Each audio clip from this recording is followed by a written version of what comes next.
Okay, we should be going live right now on YouTube. Just checking our Instagram. And that should be live soon as well.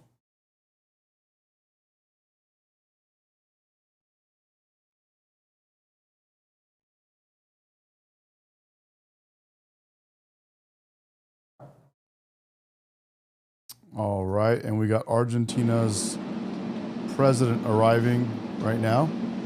So we're just watching this. Looks like Trump just invited Argentina's president, Javier Milei, to the White House.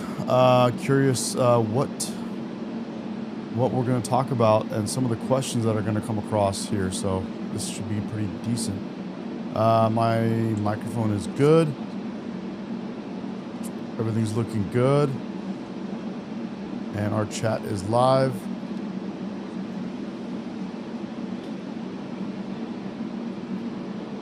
I think he's arriving right now.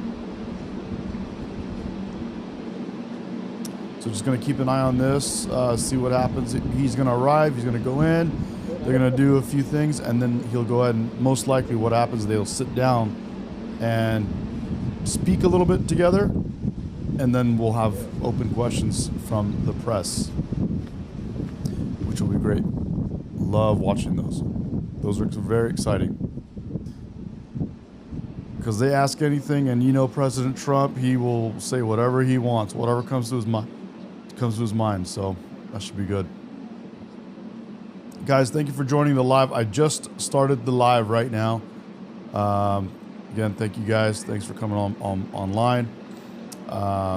We got a lot that I want to go through today. Obviously, it's Charlie Kirk's birthday, so super excited to have a day to go over his content, go over the things that he said, and debunk some of the things that people say about him.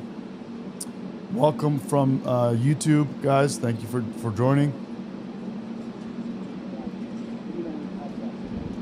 And we just went live, so just started it up, and right now it looks like Argentina's president Javier Milei is about to come to the White House. The focus of today is going to be Charlie Kirk and his greatest moments, and we're going to learn about Charlie Kirk a lot today. We're going to have some fun with it because, as you guys know, I'm a big fan. So we're going to do that, but first, I mean, in between, we're going to definitely, be keeping an eye out on live events current events that are happening. News, any kind of breaking news, we'll be on top of it together. We got a few things lined up, to be honest. Let's see, the White House here does not have a live feed themselves yet. We got some Charlie Kirk stuff. We got some really good Charlie Kirk stuff that we're going to get to.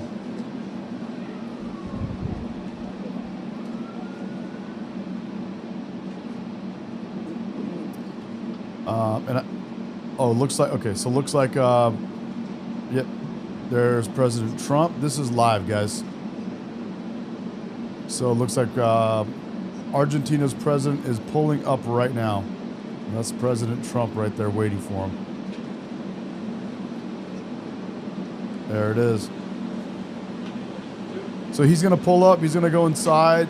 Again, they're going to do a few things, and then they're going to sit down, speak a little bit themselves, monologue a little tiny bit, and then we'll have questions from the press. There he is. There's the president right there. All right. President Trump, sir, is Hamas holding up their end of the deal, sir? Find out. Your message to the people of Argentina, please. We love them. Be there for them. They have a great leader. Very great leader. Thank you for your service. He said a message for the people of Argentina. He says, we love them. We're there for them.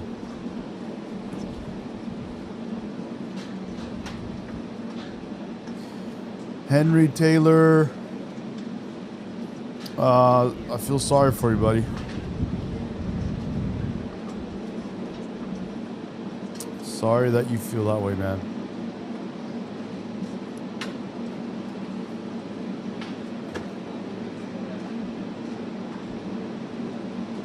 Sorry that you feel that way. So there you have it. That was the president, and he stood there with his thumb out like this the whole time, like a statue.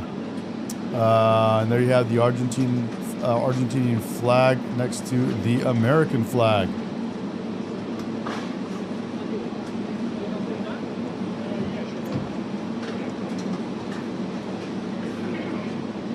So I'm going to keep an eye on this. I'm going to go to our Charlie Kirk clips. We're going to look at some of the things he said. We're going to, discuss some things. I know there's a lot of people that feel certain ways about Charlie Kirk. We'll talk about that. And it's open debate. It's open discussion, as Charlie Kirk would want.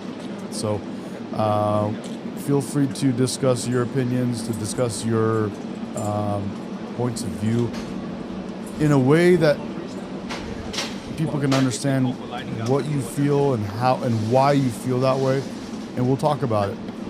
Okay? So we're gonna have a good, nice, wonderful Tuesday stream where we're gonna have a good back and forth. All right.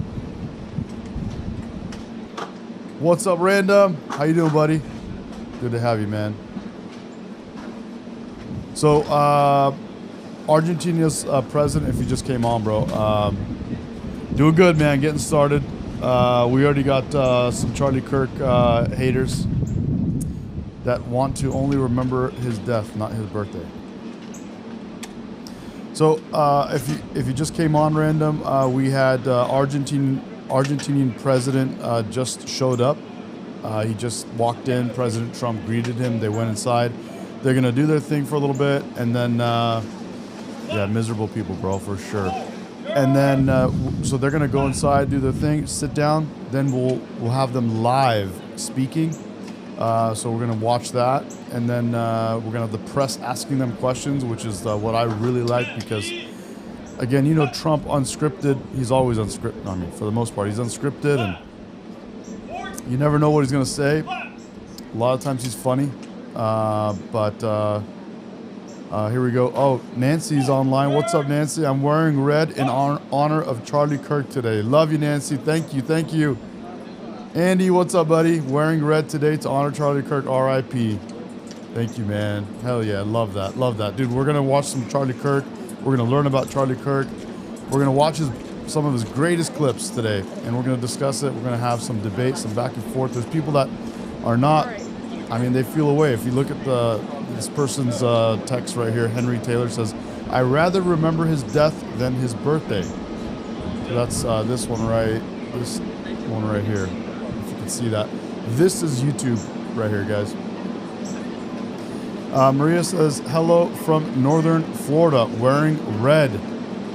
Awesome, love that, love that. Maybe I should be. Why am I not wearing red? Did I miss the memo? Oh yeah, Sana says Henry is a miserable human. Clear, yeah. If you're looking after, if you're wanting to remember death, man, that's or you're happy with someone's death, man, that's pretty miserable. Random says, "I recommend all IG people come to YouTube." Guys, if you're on IG, Random is right. Highly recommend come to YouTube because there's just a lot more action there, and everyone's able to chat and talk to each other. State Line, what's up, man? How are you? Good to have you, brother. Oh yeah, State Line, damn, you joined IG, bro. Come on over to the dark side. Come on over to YouTube, bro. And Nancy, Andy, come over to YouTube if you guys can. The link is on my bio, in my bio, on Instagram. Or look for Medication Live. Medication alone won't find it because YouTube takes it as a misspelling for actual medication. So, anyway. Island Johnny. I think he's one of those island boys. Those island twins. AKA. He says, "Who cares about Charlie Kirk?" Me for one. Yeah, well, what are those island brothers called, bro? I'm spacing on their names, but yeah, I think that's Island Johnny. There you go, Island. We care about Charlie Kirk, man. But it's okay. You can hang out and be educated. You can talk to us, debate. Let us know what your opinions are. The Island Boys. Yeah, they are the Island Boys. I was right. I think I should go wear red. I guess that's a thing. And I think we should start with this. I'm gonna put this aside so I can watch this. And if I see President Trump and the president of Argentina start discussing, then we can jump in. Nancy on Instagram says okay, so we got Instagram. We got a couple people. Meisenheimer Patrick says listening from Charleston. Thank you. Thank you for joining. Welcome to the stream. Nancy says she will. I think she's going to come over to YouTube side.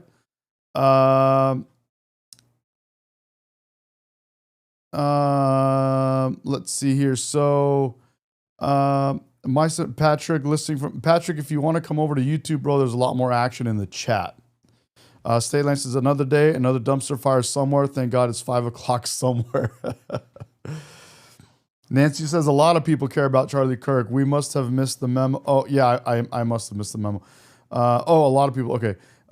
We do. His army is here waiting. Yep. There you go. I'll jump on YouTube. You don't have red. I don't have a red shirt? No. Have you seen your closet? You're kidding me. I got Miss Medication over here hanging out. She's telling me I don't have a red shirt. So I beg to differ. I got to have some red shirt somewhere. You're a blue guy. You're blue. Okay, so we got that. And we're going to go now into Charlie Kirk. Best moments of Charlie Kirk, guys. You guys ready? I'm going to keep the White House here on the side while we're watching this. So when the president and live President Trump and the president of Argentina are live, we'll go to them. Okay. Question. What advice? Hi. Oh, my name's Erin. I'm a really big fan, and I'm really excited to see both of you. I'm a little stressed because I feel like I could ask about, gun violence. I could ask about anti-Semitism on campus. But I feel like with an opportunity like this, I would really appreciate some personal advice. I'm here at the University of Pittsburgh as a social work major, and I'm really passionate about it. However, I have found that I'm leaning a little bit more Republican, and I feel like I come at a standstill with that. And I really just want to get your advice moving forward for myself. There's some obvious things I think you can think that would conflict, obviously. I guess that's kind of my question. What advice do you have for me as a Republican aspiring social worker? What would conflict? I don't know how to say it properly. I think I can help. The social work industry is very much about a perspective generally of that people in poverty are there permanently and not trying to break people out of poverty into the middle class or higher levels. Right. And that's why the Democrat Party and social work are very intertwined. Right, exactly. They view poverty not as a series of choices, but as a station in life that is immovable, largely. Right. Is that fair to say? That is fair to say. That's why my personal focus is on the children. I like the way he said that. And I haven't heard this clip yet, but the way he said it is they feel like they are immovable. They're stuck there and they can never get out of poverty. And everyone's focused on her nipples, bro. Jesus. And that's an interesting way of looking at it because they think they're there permanently, so they have to just give it to them, and regardless if they're going to be stuck on it or not, because they give welfare in a way where people get stuck on it. So that he brings up a good point. I want to hear this again. There's some obvious things I think you can think that would conflict, obviously. I guess that's kind of my question. What advice do you have for me as a Republican aspiring social worker? What would conflict? I don't know how to say it properly. I think I can help. The social work industry is very much about a perspective generally of that people in poverty are there permanently and not trying to break people out of poverty into the middle class or higher levels. Right. And that's why the Democrat Party and social work are very intertwined. Right, exactly. They view poverty not as a series of choices, but as a station in life that is immovable largely. Right. Is that fair to say? That is fair to say. That's why Yeah. my personal focus is on the children in underprivileged communities, because I personally feel like they don't choose to be put in that position. But I'm having a little bit of a difficult time empathizing with the older generation of underprivileged, and not in every community, but I don't know how to not sound bad. I know you are great at not sounding bad when you say stuff, but I don't want to say something that'll get me in trouble. Well, here's one way to look at it. And Charlie, that was helpful, actually. The Great Society from Lyndon Johnson. It was a series of policies that were designed to help underprivileged communities. Right. They hurt the very people they were supposed to help. How? Well, the reality is it created dependence on government. So you have a lot of single mothers, for example, that are paid more Yes. money not to have a man in the house. Big points are being made right here, and I want to say W Pixie, thank you, man, thank you. W State Line, thank you, brother, and we'll miss you in the chat, but we'll happy to have you as always, dude. Anytime if you charge up your phone, let us know, bro. We'll have you back. Than to have a man in the house because of the way the math of these aid programs. I want What to do you put this mean? back because he's Well, making a often- point right here. How? Well, the reality is it. Something that'll get me in trouble. Well, here's one way to look at it. And Charlie, that was helpful, actually. The Great Society from Lyndon Johnson. It was a series of policies that were designed to help underprivileged communities. Right. They hurt the very people they were supposed to help. How? Well, the reality is it created dependence on government. So you have a lot of single mothers, for example, that are paid more Yes. money not to have a man in the house than to have a man in the house because This is a big point, guys. They're paid more money not to have a man in the house. So think about that. Single mothers getting paid more not to have a man in the house. of the way the math of these aid programs What do you work. mean? Well, often the way the math of the aid is calculated is if you have an earning husband in the household, that actually causes you to disqualify for forms of federal aid Right. that were designed to help you. Right. So he's saying if you have an earning husband or the man in the house is earning money, oftentimes it'll put you over the threshold where you won't get that money anymore. And a lot of times it will push people to have men in the house that don't make money, which is probably not the kind of man you want in the house. But actually, the best way to get kids in your own household ahead is in a two-parent household, because if you're raised in a two-parent household, you're less likely to end up in jail, less likely to end up in poverty, more likely to graduate from high school. So one of the ways that, if you're asking for advice, I would say for the people around you, even who might lean left, you can recognize their intentions come from a good place. Absolutely. But the policies of their leaders have actually betrayed the very people they were supposed to help. And you can let them know, because I believe this is genuinely true. Not just the Republican Party, but our conservative movement. We care about lifting people up from poverty. We just care about actually doing it rather than talking about it. That's And what I would say. the other thing I'll say is that we as conservatives W. Deshaun, man. Random, I totally agree. Totally agree. So Deshaun says, R.I.P. Charlie Kirk. He would have been 32, and Deshaun is he's going to a Capitol. He's going to the Capitol right now for a birthday rally. I'm always making sure Antifa is not attack elderly and Asian. They always attack our elderly and Asian MAGA folks. Wow. believe that if you're in poverty, it's largely because of values, not because of lack of stuff. Like what values? Not saving money, spending all of your money in your paycheck as you get it, for example. Abandoning your spouse after impregnating them. Not spending all of your money on alcohol and drugs, and instead State Line says that's like Social Security disability, requiring some people to get divorced to receive individual benefits. So they have to actually get divorced to receive the benefits. Not required, but in order to facilitate opening a Got it. 401k. So value, Policies of their leaders have actually betrayed the very people they were supposed to help. And you can let them know, because I believe this is genuinely true. Not just the Republican Party, but our conservative movement. We care about lifting people up from poverty. We just care about actually doing it rather than talking about it. That's and what I would say. the other thing I'll say is that we as conservatives believe that if you're in poverty, it's largely because of values, not because of lack of stuff. Like what values? Not saving money, spending all of your money in your paycheck as you get it, for example. Abandoning your spouse after impregnating them. not spending all of your money on alcohol and drugs, and instead opening a 401k. So values are the #1 predictor of entering the middle class. And there's a great book called Life at the Bottom. You should read it, by Theodore Dalrymple, who is a social worker in the United Kingdom. It's called Life at the Bottom, where he got into social work because he wanted to help people, and he realized it was not a lack of stuff. It wasn't lack of housing, lack of food stamps. It was that their value system was one that kept them poor. So yeah, really quick, then I want to get to the next. W. Charlie, again, letting us know about great books to read, which is why I've been, a lot of books that I've read and am reading are because of Charlie Kirk, guys. W. Gritty1 on Instagram. If you're listening, come over to YouTube. You'll have a lot more people chatting with you there. That's where everyone's at. So, but he says you are missed dearly, or she, I believe. We'll go. I'm just struggling because in all of my social work classes right now, they're talking about all of those things. And They're wrong.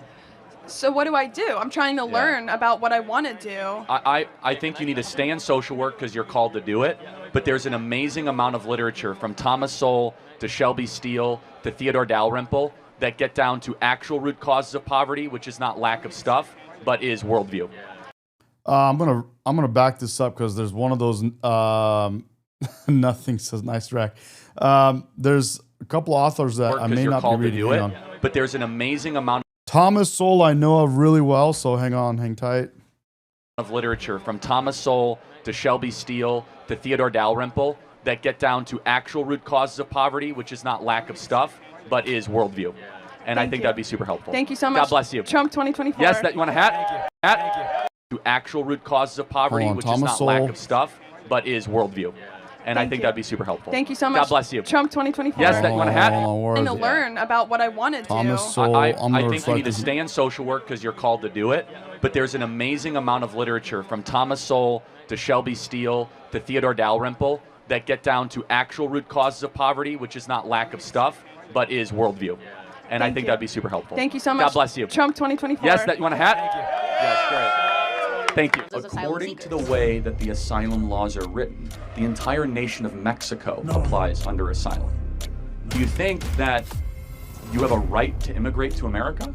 Is diversity and inclusion really an American ideal? I knew you Are were- you okay with deporting every illegal person that's here? Do you think that the American government should first have an obligation to citizens before foreigners?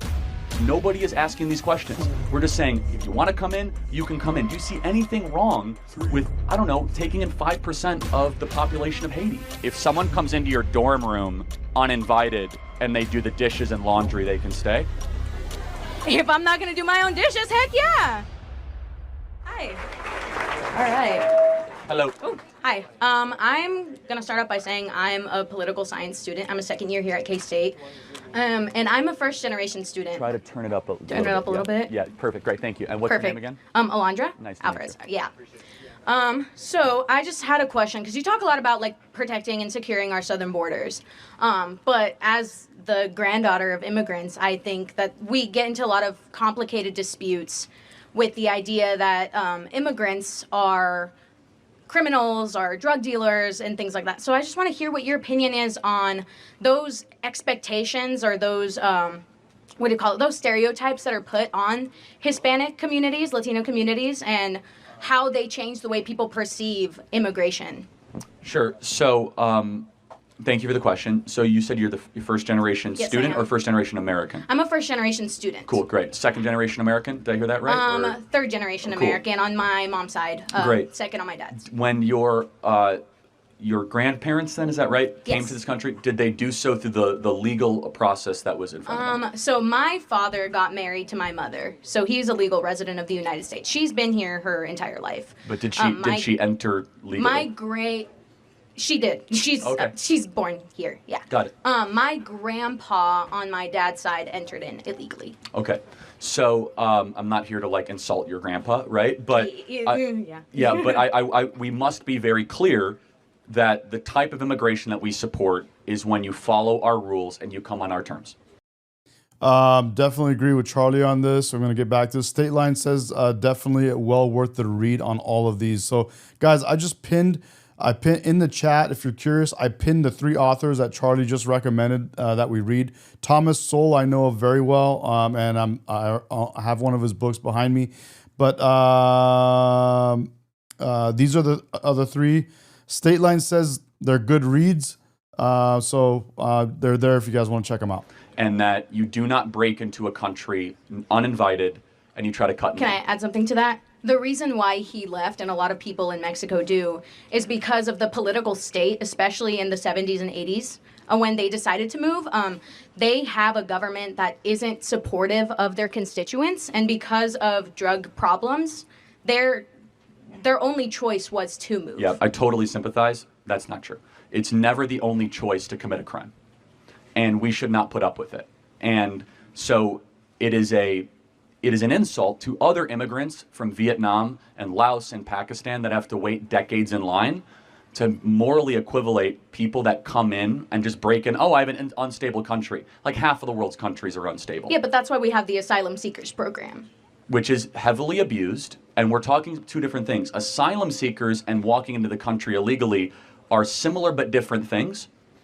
Right, and so so we have millions of gotaways of people that we have no idea who they are. They're not declaring asylum. They just run across the border. Well, because they can't. The system doesn't allow other people from Mexico specifically to assign themselves who they are the last couple of years. So look, we just have to be very clear with this: is that if you come into the country uninvited, you have committed a crime and you are a criminal. And we could decide that we're not going to enforce our laws. Or we can say that when you are a criminal, you should then be punished for that crime, aka sent back to your country of origin, because you were not invited. And it is an insult, again, to the Poles and to the Czechoslovakians and from the Senegalese and people all across the world that don't have the proximity or the luxury just to waltz into America.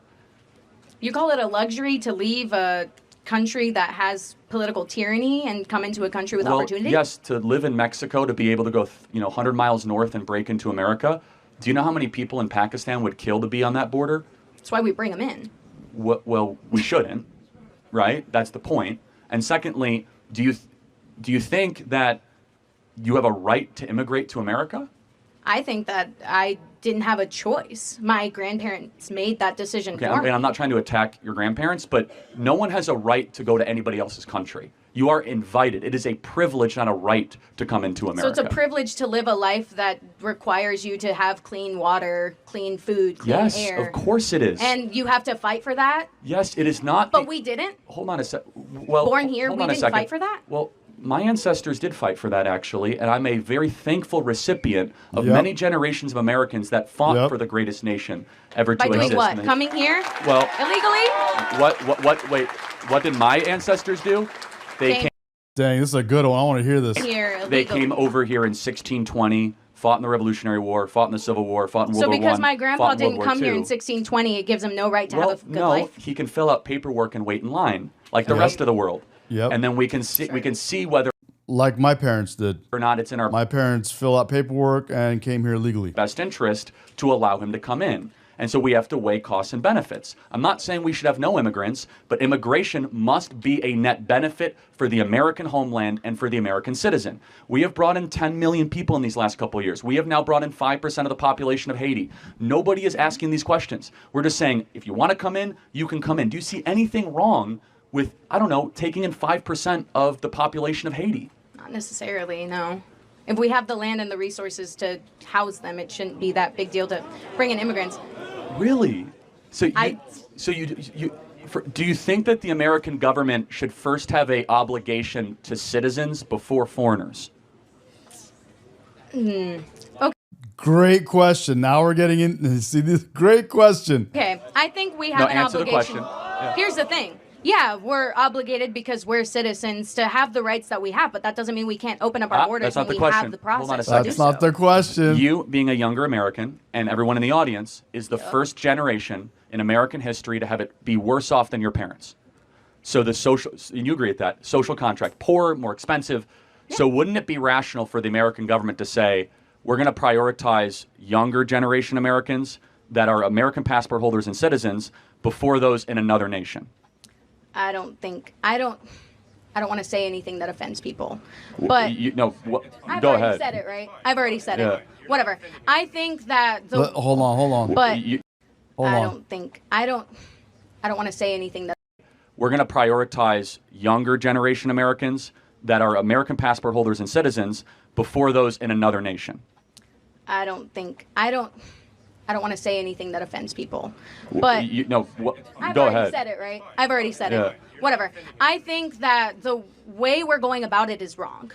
And that if we don't have a clear path to citizenship, we won't open up those opportunities for people to come and seek a good life. But I also think But that, it's yeah, not- we it's- are it's required not- to have those rights ourselves Seeking a as good American life citizens. is fine. It's a nice added benefit. Our government does not exist to improve the life of foreign citizens. But we should be open to the idea of accepting Of that. course we are, if we have our own Yep. house in order. We are in chaos right now. We have the most depressed, suicidal, anxious generation in history. Our birth rate is collapsing. Kids can't afford homes. Yeah. You guys are drowning in debt. You have to compete you have to compete for jobs against foreigners. Our country is a mess right now. And so when your country's a mess and your home is in disarray and bedlam, your own government should say, time out. I have a heart for the people of Haiti. I have a heart for the people of every country. But you're not coming here until this generation at least has it as good as their parents. But it's the stereotype that I'm given as a Mexican American to fulfill those standards that people have on immigration I as don't well. share that. I haven't said that here today. There's people from all over the world that enter the southern border now. There's 118 countries that come across the southern border. But I don't care if you enter illegally from Bulgaria or from Laos or from Mexico or from Nicaragua. Someone who does not have their paperwork when they come in is by definition breaking federal law. Yeah, And but so then what should we do with someone who breaks with federal law? But does that mean that people, including their children, their grandchildren, including myself, not have you. to live with the stereotype or the standard set upon me that I am a criminal, I I'm am not a drug dealer, I am a XYZ? Okay, so I played into that stereotype.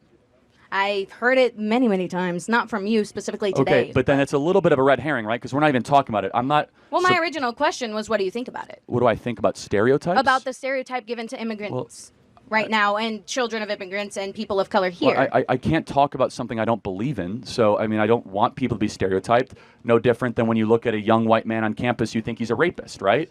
Which is.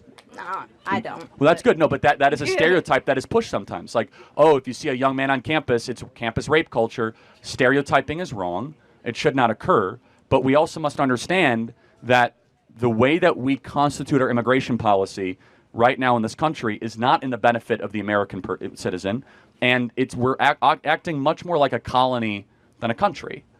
And where a country is where you have ties that bind you together, you have a shared history, hopefully a shared language, you have a shared culture, where a colony is you come from anywhere across the world, and so be it.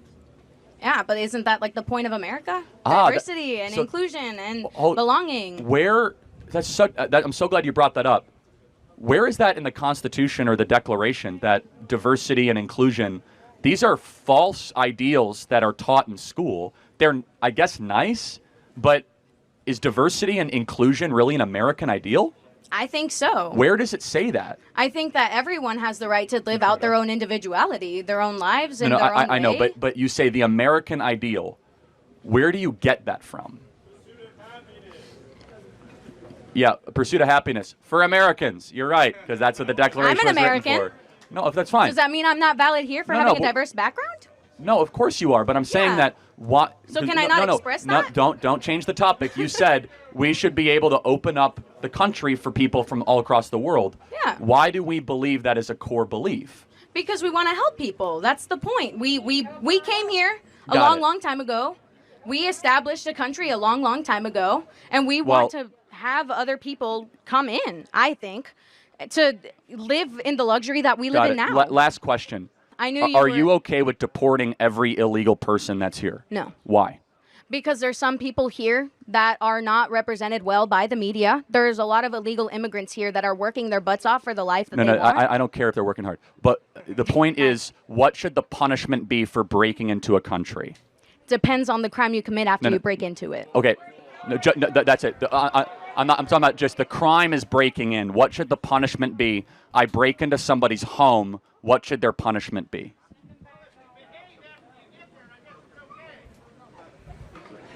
Can you repeat that? Oh, so if you behave after you get here, that's fine. So to play that out, if someone comes into your dorm room uninvited and they do the dishes and laundry, they can stay? If I'm not gonna do my own dishes, heck yeah. They're doing my dishes for me. Wow. Cool. If they don't kill me, I'm not dead. It is what it is, man. Wow. Well, they are killing a lot of Americans, but You say they, like they are? Yes, like they. All illegal immigrants kill people? That's crazy. Many illegals do. Actually, the crime rate for illegals is far above that of native-born Americans. And even if it wasn't, it would not be there. No, but it's just interesting. The punishment for the crime of breaking into a nation should be what it is in Switzerland and Israel and Hungary. Every person who breaks into a nation uninvited goes back to their country of origin, period. So why End is of there an story. emphasis on the southern border? Because most people come illegally through the southern border. 10 million people have come across the southern border. And by the way, do you have any concern for the 320,000 missing kids that have also been sex trafficked across the southern border? Of course I do. But who's doing the sex trafficking? A handful of people, not No. everybody else. 320,000, that's a lot. The children. Yeah, but each one of them has a handler. I'm just...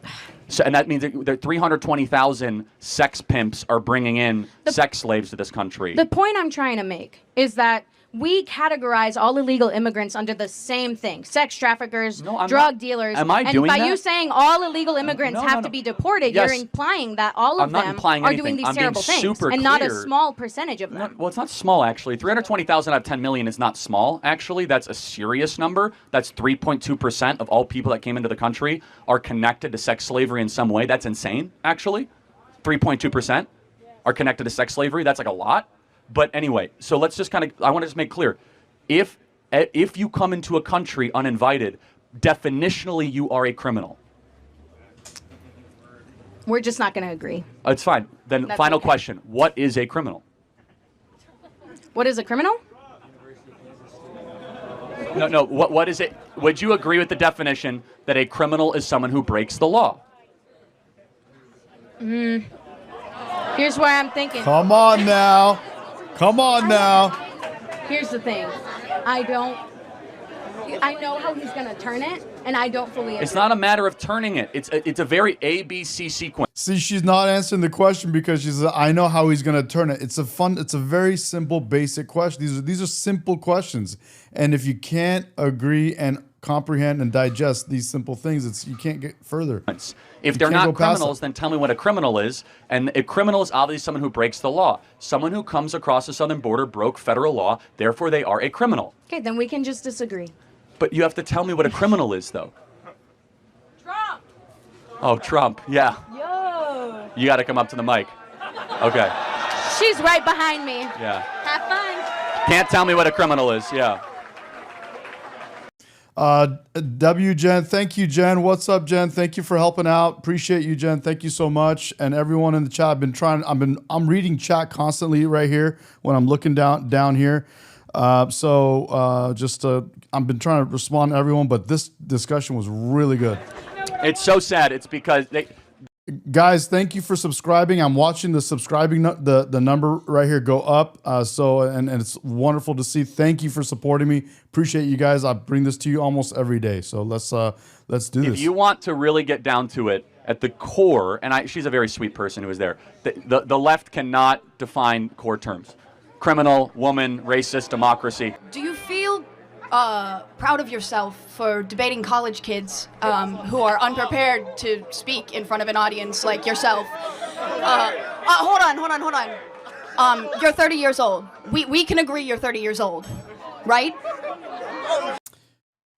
He would have been 32. I am a voter. I'm a registered I voter who are unprepared to speak in front of an audience like yourself. Hold on. You're 30 years old. We can agree you're 30 years old, right? Do you think that's a little bit silly? Are you a voter? I am a voter. I'm a so registered voter. I vote and you vote. So I'm talking to voters of this country that will determine the future of Western civilization. Yeah? Wait, hold on. How is it any different than a professor talking to you? Then a professor talking to you? Who are you? Well, important enough for you to come up to a microphone. Actually, when I first saw this ad, I thought it was like an improv comedy thing. It looked so ridiculous that I didn't even think it was real. Well, no, you could see. Look how popular Trump is on your campus. How does that make you feel? That's not comedy. That is a 5-alarm fire for Kamala Harris because she's probably going to lose Pennsylvania. Look, But no, I just want to be clear. Is there something wrong with talking to voters? no, there's nothing wrong with talking. Well, that's to what we're voters. doing here today. It's an open W I mic, think that damn you push a Yankee. dangerous agenda. such as. Your stance on abortion rights, for example. Here we go. There we go. Okay, so So let me ask a question. What is your name? Gene. Gene, and what is your understanding of the current Republican Party's stance on federal intervention in abortion? Well, I know that they want to bring it back to the states, right? So it sounds like you do know that the Republican Party's current stance on abortion is they're against a federal ban on abortion. I do And we're understand talking about that, a yes. presidential election as the Yes. important election that we're talking about here. I understand that, yes. Great. So, again, I think this open dialogue is great. I think it's great you're here challenging Charlie, and I think it's great that he's willing to travel campuses across this country to talk to the next generation. We need more conversation. Now, where's the disagreement, though, on content? Because you could criticize style or why you're talking to people Listen, or dunk my- on someone personally, but where do you actually disagree with I the agree substance? with the way that you edit content and specifically frame it so that people look bad talking to you. The way that you edit your content. we post unedited content. Let me just ask you one thing though, because personal insults can fly in all directions. Where is an area where you have a disagreement with the conservative movement, with Donald Trump, with Charlie Kirk, perhaps with myself? I was a presidential candidate last year. I think we need to talk about that more in the open, and the more we do, the stronger our country is going to be. We got a long line of people, but I want to hear from you one substantive area where you have an authentic disagreement, and I'd be glad to address it. I'm sure Charlie would too. Just in anything. Political. Relating to any political topic where you have a disagreement. Let's air it. Okay. I disagree with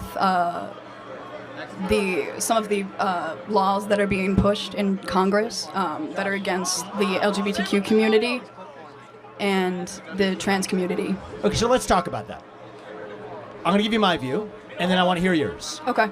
My view is that if you're a fully grown adult, 18 or above, you're free to live how you want, dress how you want, marry who you want if you want, if you're Okay. over the age of 18. I agree. But you are not free to indoctrinate children in schools who are not yet of the age of consent. You are not free, just as you're a 17-year-old or a 15-year-old can't get a tattoo on their own, I don't think that you should be able to go or until the age of 18. And so the lines that I draw here is that men are free to claim to be women and swim in swimming pools. You're not free to claim trophies in a women's sports competition. You're not free to enter a women's locker room. You're not free to change a language. And you're not free to actually indoctrinate our children who are under the age of 5 in schools. Do we agree on the fact that adults should be able to live freely while still treating children differently? If so, we're on the same side of this issue. Listen, I agree with the majority of what you said. However, I don't think that you're understanding the implications of the laws that are trying to be passed. Look, we got a head start in the conversation. We got a long line behind you. But my only ask is, forget the personal attacks or the stylistic attacks. Focus on substance. The more we debate that, the stronger we're going to be as a country. Thank you for coming. Thank you. I don't think you're focusing on substance, though. That's the issue. Hold on. But he intentionally tried to provoke substance out of you, and you said, well, I'm worried about some laws Congress should pass. I have to ask, what laws are you talking about? Can you be specific? I'm sorry, I'm very nervous. But this is what you do. This is what you do. You take people and you put them under the spotlight and you... Well, hold on. I didn't ask you to come up here. You voluntarily came to the front of the line. You didn't have to do that. You're purposely Good antagonizing people on campus, asking How? people to come up by spreading your weird agenda. How? What agenda is that? I'm confused, though. So, Charlie, I'll say this. We'll end on this and we'll go to the next question. When I was 18, and I'm not going to blame you for this, I also took for granted a lot of the stuff that the media force-fed me, because that's what you know at the age of 18. You say there are some vague laws making their way through Congress that are hostile to trans community. know I how- don't think those do you laws know actually about- exist, but I don't blame you if Listen to that's me. what the cable media is feeding you. but let's get to the specifics, and then we're able to actually have an open dialogue. And that's one of the things I've learned over the last 20 years. I think that the issue is we're getting our media from different sources. Both people are getting media from these skewed sources. The facts that you're presenting are not always correct. And that's why we're here with no TV screens between us. So people who have policy-based substantive disagreements, we invite those. I think that's how we're going to get our country back. And as it relates to trans, which you brought up, 18 or above, you're free to live how you want. You're not free to force that onto somebody else, or especially kids. And if we agree on that, we make some progress. Thank you. Disagreements, yeah. Yes, sir. Okay, so I tend to lean liberal on a lot of issues, but specifically on immigration, when I hear about like the Haitians in Ohio, closer, yeah, taking over cities, and the thing about eating people's pets, I don't know if that's true. It is true. But I was wondering if you could speak a little bit on that specifically, and I'm kind of torn on the election, so if you could also speak on if we have more instances like that in the future, if Kamala Harris gets voted. Yeah, it's a great. First of all, thank you for coming up to the mic. And I want to try to win you over as a liberal for Donald Trump. So you're going to give me a chance, okay? I will, sir. All right, okay. That is a true open mind. So I appreciate that.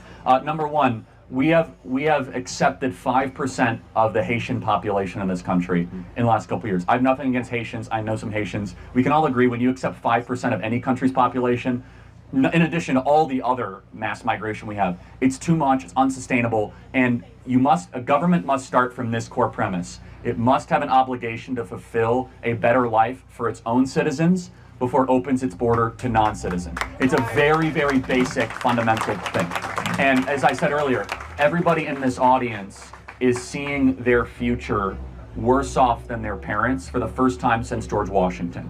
That's a big deal. Usually, at least kids are as good, if not better, than their parents, and we have that broken. As far as Donald Trump goes, there are three things I want you to think about when voting for Trump. Number one, home ownership. I imagine you want to own a home sometime in your life, right? Yes, sir. All right, in order to own a home, you would have to make $125,000 a year right now just to be able to get the mortgage. That doesn't count your medical expenses, your student debt expenses, your credit card expenses. When Trump was president, it was $75,000 a year. We were building millions of new homes, incomes were going up.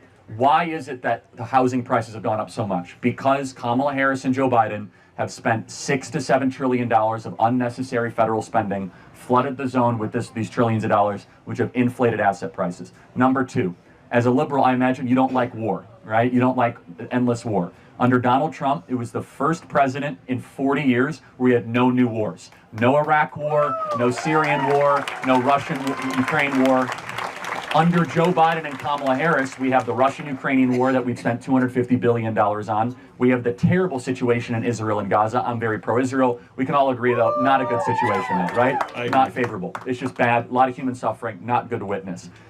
Under Donald Trump, none of that happened. In fact, he brought peace to the Middle East. We had the Abraham Accords, and we had a stable international circumstance. The final thing is the border. Under Donald Trump, the southern border was the most secure it was in American history, with border crossings at an all-time low. Under Kamala Harris, 10 million people have come across the southern border into this country. We have no idea who they are. They're coming into our communities. Crime is increasing. They're eating ducks and geese and cats in Springfield, Ohio. And that's just like a silly example. It's totally true, by the way. Why? Yeah, go ahead. Why? When I looked it up, because the reason I'm asking you is because there's a lot of misinformation. I feel like because when I first heard about your side of the story is what I heard, and then after that, I was hearing that there's no proof of that. So why is that? Well, there is proof. I mean, we have. For those of you on the Instagram side, if you want to come over to YouTube, there's a lot more people in chat. You can have good action with them and talk to them. Tons of video I could show you of residents saying that my cat was taken by a Haitian yesterday morning and was grilled on an open fire. They won't accept it as a police report in Springfield. I know way too much about Springfield, Ohio police reports right now, but they won't accept it as a police report because it's an animal control problem. It's just, again, you have to just look at the residents. Either they're all lying and they're all in on it, or there's something to this. I'm not asking you to vote for Trump based on, cats being kidnapped and grilled and barbecued. I am saying, though, that it begs a question of, can we sustain 10 million people? I want you guys to understand how many 10 million people is. We have 10 million illegals that have come to the country, which is the population of New Jersey. Okay, that is an unsustainable amount. Under Donald Trump, we had the border secure and it will stay secure. So those three things. We had a great economy under Trump, and it was easier for you guys to own homes. We had no wars, and you guys are closer to World War III than ever before. You guys that are all, by the way, military age, I hope we don't get into World War III because you might be drafted under the current circumstance, and you guys might laugh, but think about who is endorsing Kamala Harris. Dick Cheney, Leon Panetta, Liz Cheney. These are the warmongers of 20 years ago that got us into these wars. So I am not fear-mongering here, guys. The people that got us into these failed wars, by the way, this is 9/11 today, and we remember what happened on 9/11, and then we remember our terrible reaction on 9/11 when we decided to invade Iraq and Afghanistan. Let us never do that again. Let us never invade sovereign countries. Amen. And I think you would sympathize with that. I agree. And this is why we're seeing Bobby Kennedy, Elon Musk, Tulsi Gabbard, people that are card-carrying Democrats, vote for Trump and voice support for Trump, because what's happening at the Democrat Party is this very sinister combination. It's a party of censorship, it's a party of war, a party of open borders that is against actual traditional liberal values. I agree. So which way are you leaning? Can I get a hat? That's a good answer. Definitely agree with what Random said. I don't know who you're talking to, Random, but he says, I disagree with Charlie Kirk. I disagree with Trump. I disagree with Medi.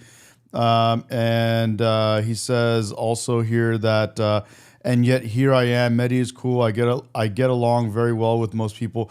Yeah, he brings up one of the best points, and one of the things that I love about what we're trying to do with this channel here is we're okay with disagreeing with each other. And Random has disagreed with me before, yet we still discuss things openly, and we're happy to get together and learn from each other. So love that.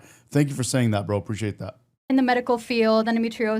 And so, yes, ma'am. Yeah, I just have a question kind of based on affirmative action. Yeah. I'm a computer engineer here at UW-Madison. I'm about to graduate. And again, and I want to double down on what Random said. I disagree with Trump on lots of things. I disagree with people on the right on lots of things, yet I still am a Trump supporter. And that's okay, because on the right, we don't just, find, oh, he doesn't agree with me on this one thing, so I'm out of here. We don't do that. That's why people on the right have lots of debates with each other, even when they don't agree. They'll still sit down, have a 3-hour podcast with each other, and discuss things they don't agree with. And there's a lot that I've found through research and just general, I guess, my studies. Not only does affirmative action help, minorities, people of color, but also women in general. And there's a lot of facets of engineering, the medical system, and other factors that, because of affirmative action, have helped. I'll just go into something. For example, let's say in the medical field, endometriosis, something like that has not been studied in women due to so little women being in the medical field. Also, for example, cars, the seatbelt is made especially for the male body. They're only tested with male mannequins, so a lot of women are in risk of dying in car crashes at a higher rate. There's a lot of things that benefit from a diverse group of people, both in engineering and medical fields and education and other facets of the systems. And I was just wondering, without affirmative action, how do you think we can bring these people in to bring a variety of opinions? Yeah, no, I mean, views? just have a meritocracy, right? So you have 3 white men around you. You can see 1, 2, 3. So if one supports affirmative, no, it's okay. If one supports affirmative action, right, it would mean that you would be okay turning to those 3 men and saying, She's blushing. She says, I have a lot of them around me. Look at her blushing away. I deserve the position more than you based on something that doesn't matter more than something that does matter. I feel like that's one facet of it that we're not also paying attention to, is that people that are graduating from the same schools. They're graduating with the same degrees. With lower test scores, though. Much lower. Every study of affirmative action, for example, the Harvard case showed that it was nearly 40% lower test scores for people of color versus their white male counterparts and Asian counterparts. And so how can, at some point, is that like why would that happen? Do you think why? It's, yeah. Why? What causes that? Do you think it's just because people of color are more stupid? No, or, of course not. Right. I mean, people of color come from lower socioeconomic backgrounds that don't prioritize education so as much. how do we fix those socioeconomic statuses? Right, that's an interesting point. Not should we try to penalize white males that are competent to go run our systems and our institutions. So those are 2 different things. Right. So what we're doing is our institutions are now becoming less excellent. Our country is not working like it used to, because we basically told people that are very qualified and very competent that, sorry, we're not going to put a position for you here. For example, the U.S. Secret Service. Let me just give you one example, okay? We can all agree that protecting a president, whether it's Donald Trump or Kamala Harris, is super important, right? But now the Secret Service has said that we want to have 30% of all our agents be women, which, by the way, they have lower fitness criteria. So they have less pull-ups, less push-ups, slower mile time. Oh yeah, that's something that's due to like your hold on. like, Exactly. Yeah. No. But this is affirmative action, right? And so therefore, when well, there's like fields like I don't think that's a good. One second. I just don't think that's a good example because like women will never be as strong as men, at least genetically. So that's an interesting question. So I think it should be something that's women, more like will women be ideologically based. Will women be as good at engineering as men, person for person? Not necessarily, but okay. Well, then, how is that different than the Secret Service example? Well, the problem is that because the male mind is wired different than the female mind. By the way, men will never be as good. Hold on, I'll prove it to you. Men will never be as good at counseling or psychology sessions as women. Men will never be good at nursing or elementary school education as women. We have certain giftings as our brain is wired a certain way. Women are far better gifted at micro topics, so individual connection, empathetic type conversations, healing people that past trauma and wound. Men are much better at macro topics, right? Trying to build a building, put a skyscraper up, trying to talk geopolitics. And I'll prove it to you. When you go and you see 5 women eating lunch, they're probably talking about micro topics, conversations they had, relationships, friendships. Men, they're talking about politics, sports, or the stock market. That's not necessarily true. Oh, yes. You guys all agree, right? I mean, there's a reason. No, these are bimodal general truths, right? Of course, there's exceptions, but it's not a general truth, though. I feel like women have the capability of having political conversations. Of course they do, but it's not the general wiring or nature of women. It's not. There's no wiring for your brain to like Donald Trump. Like that's not a real thing. I feel like. But wait a second. But do you think that men and women are made different in our brains and our certain things, but not necessarily. It doesn't like channel you to be a specific thing. Like what things? Well, like there's like specific wirings to, like produce certain types of hormones, and that's like differences that are genetically. So you don't think that men are more likely to like contact sports, more likely to enjoy football, UFC, hunting? I think that's because of a societal norm in general. Like over a lot of time. No, come on, you're smarter than that. That's not true. Well, hold on. So why is it there's women that play football? So like you can't just say that. And there are men that dress in drag, but those are not the general truth of it. So let me just be clear. You think that there's nothing within the female brain in its constitution that makes young ladies more likely... I mean, being that I'm an engineer, I don't think so. No. Yeah. Really? Yeah, I don't. I mean, I feel like there's... So you think if you pick a random lady here that they'd be just as comfortable sitting and watching a 4-hour football game than they were to go get their hair done with their best girlfriend? Well, I feel like that's kind of diminishing to say, because you're a woman, you will not be able to sit through a 4-hour football field. Is it diminishing to say a man wouldn't want to go get his hair done? No. No, I'm sure you get your hair done, right? Not really. It's like 10 minutes in and out, like barbershop. Okay, but you still do it. But the point, again, there are certain things that women will take more seriously. For example, women will take a lot longer getting ready for the day than men. Yeah. Right? Why? Because we're held to higher standards to look pretty. No. For example, your hair. How short is your hair? It's super short. Mine, it's gonna take longer to dry. Do you wear right? makeup? Yeah. Why? Because you want to look pretty, and it takes. Yeah, that's not important to me because I'm a man. Well, right. But who made you feel that way? But there's something in your wiring. wiring. But you feel comfortable not wearing makeup because of a certain reason. Well, but you wouldn't feel comfortable wearing makeup? I can not wear makeup. But why do you do it?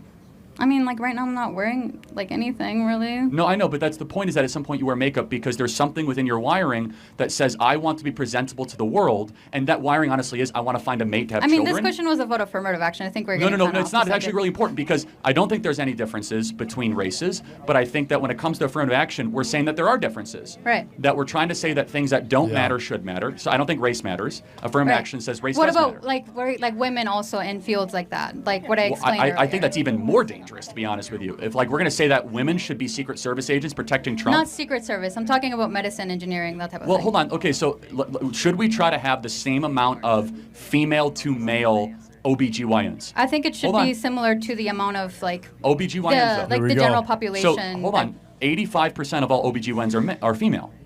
Yeah. So now should we have parity so that men... I have an OBGYN that's a man. That's not a problem. That's not the point. The point is should we have parity?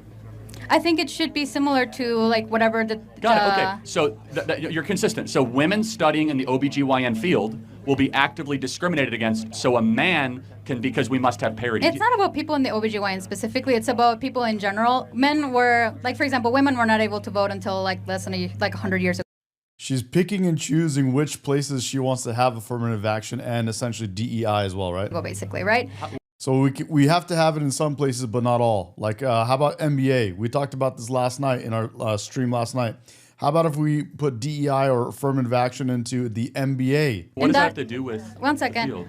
She says not OBGYN and not this, not that, but only the things that she thinks we should have it in. So because of that, a lot of the laws, a lot of everything that's set in place was made by men, was excluding women, was creating like reforms and like certain legislations that would specifically, support men rather than women because women don't have that ability. Or support society. I don't think it was always about Well, supporting for example, like what about What Jordan Peterson said in a clip that I would love to play is that, in countries where they made the most equality for men and women, men and women did not, when they had the choice, what kind of positions, jobs, and all that stuff to choose for themselves, women could have anything, men could have anything.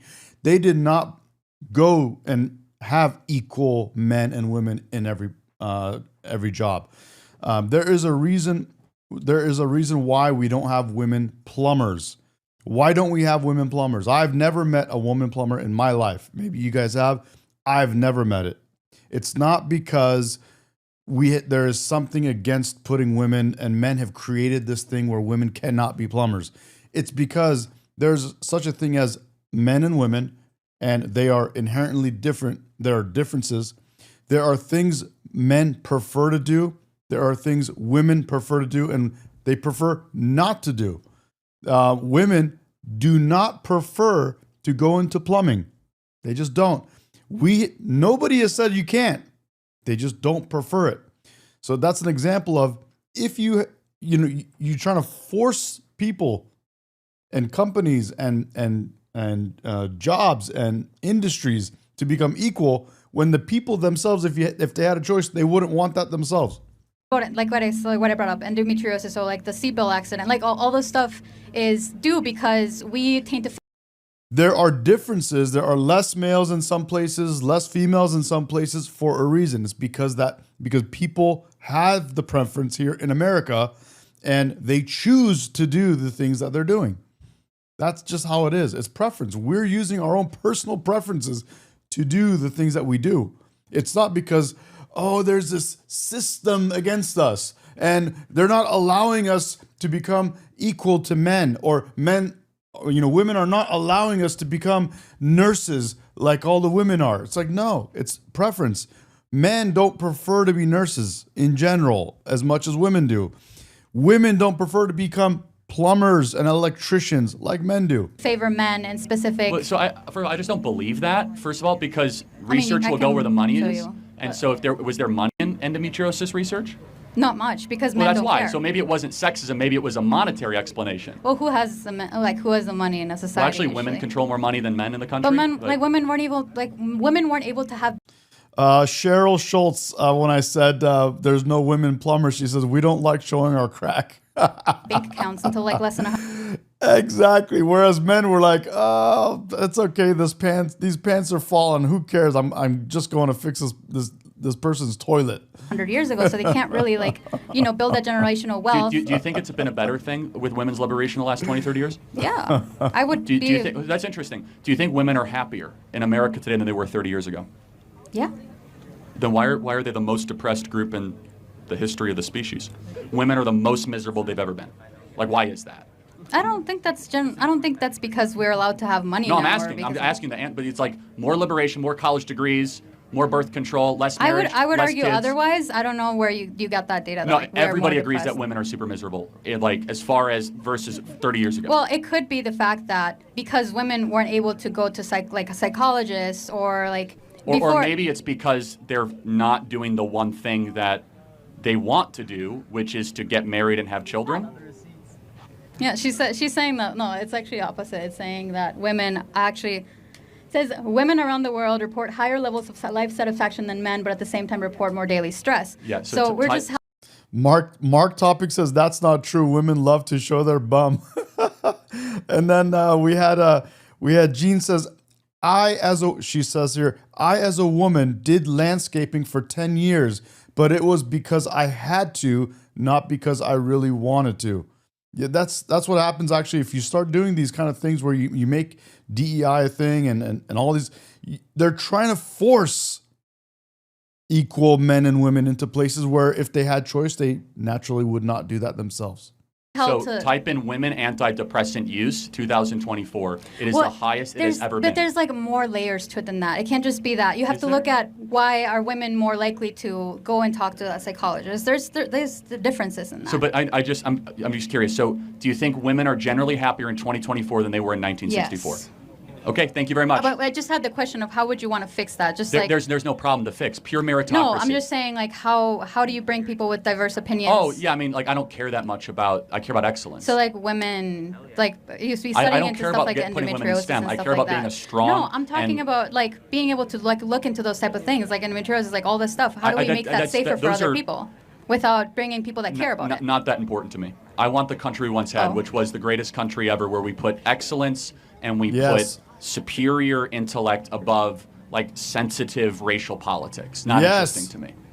Yes. Because it was a bunch of white men that were like running the country, and all of a sudden we decided. I'm not saying that's a bad thing. I'm just saying good. that. Like that's fine. I mean, but when we used to have a country that was based on merit, we were more successful. Yes. And we were a better run country, and we're objectively not now. Yeah. We're a country I'm just saying that in we can't even engineering, there's protect a a lot president of- from getting shot. Yeah, there's a lot of parts in engineering that because we don't have a diverse look of opinions, then we are putting we're putting certain people into more danger, like women in cars. That's like one example. Okay, thank you. That's okay. All right. Thanks. You're voting for Trump? W. Jens, she says, I was in a male-dominated field as a firefighter, engineer, EMT, but I trained my ass off to do the job so they all knew I could pull them out in an emergency. It was my choice, and I love my job. Absolutely. And, we're not saying women can't, and it's obvious women can do things. A lot of times they don't prefer to have these jobs. But then you see wonderful examples like Jen just stated of herself. Scorn says, hey, Medi, have you seen the music video Conservative Vibes dedicated to Charlie Kirk? No, I have not. No. Yeah, I was going to say. I can't. Feel free to share what the title would be, and I'll take a look. Yeah, well, you lied to get a hat, and that shows your I character. didn't lie. I said I would wear it. You said if you wear it. I said only if you vote, but that's fine. All right, next question. Hello. Hi. About that. Well, first question, why can't marriage be allowed with two men or two women? That question got me. Yeah, so I mean, allowed and what it is are two different things. So again, just strictly from what marriage has always been is the idea of two separate parts coming in a union to be able to have, hopefully, a lifelong partnership to raise kids, adopt kids, or have kids, and to become better versions of themselves. It is the attraction of opposites. And so if you want to redefine marriage, that's fine, that's your contention, but I take a classical view of marriage. Based on, like, what is that based on what? The Bible? The natural law. Is that the Bible? Well, natural law is separate than the Bible, but it's harmonic with the Bible, that's correct. Okay. Because what would you say, what is the purpose of marriage? Marriage is like, I love you, you love me, let's Got it. So let's get together. Can a 25-year-old marry an 8-year-old? No. Why? Because that 8-year-old is not ready. Like, they Got it. So at are some not point, adults. so then let's build out your definition more then. Mm-hmm. Love each other, but also what? What is the purpose? What is the destination of marriage? We are two adults. We love Got each it. other. Fair enough. Okay, we love each other. End of story. End of. I've made a small tribute. Give me another thing, and maybe I'll add to it. Okay, but is that it? Is it about union, partnership, friendship? Is this the video you're talking about?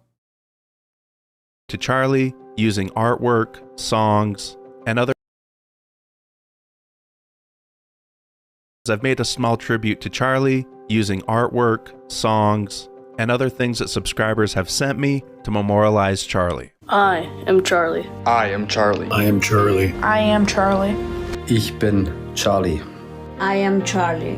I, Charlie. I am Charlie. We are Charlie Kirk. Quiet voice in a roaring storm, a steadfast soul in a world so torn.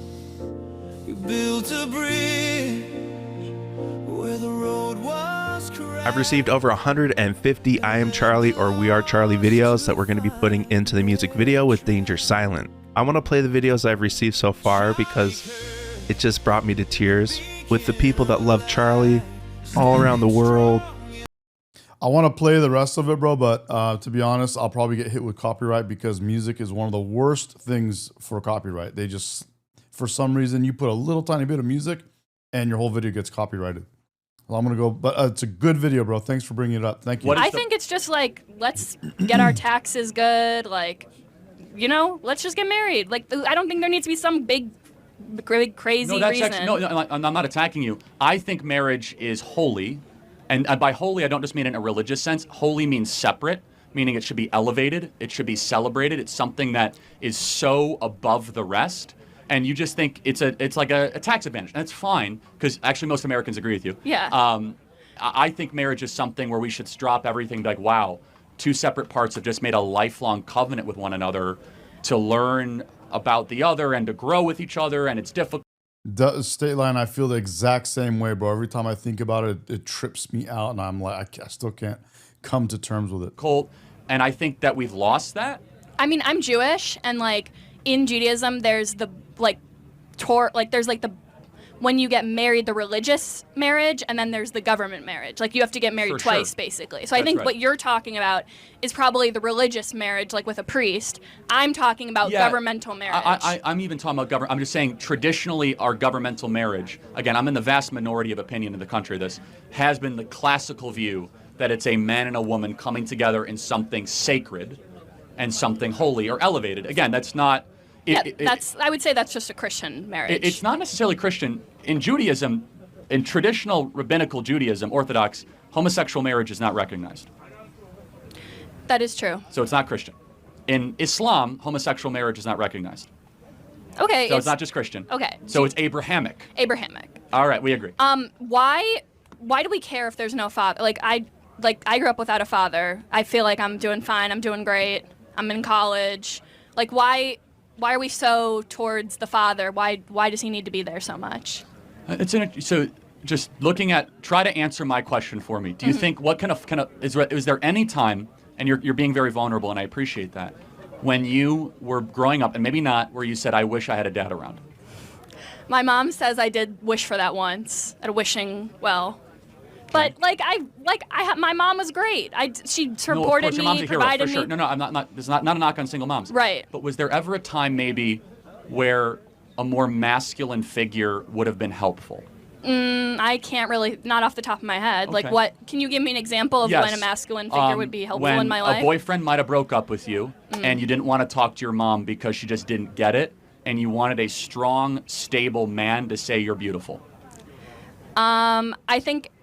I mean, I have no, if my father was like, you're beautiful, that'd be cool. But like, if my mom was also like, you're beautiful, I don't really see a difference between like my mom saying it and my father saying it. Wow. Okay. Yeah.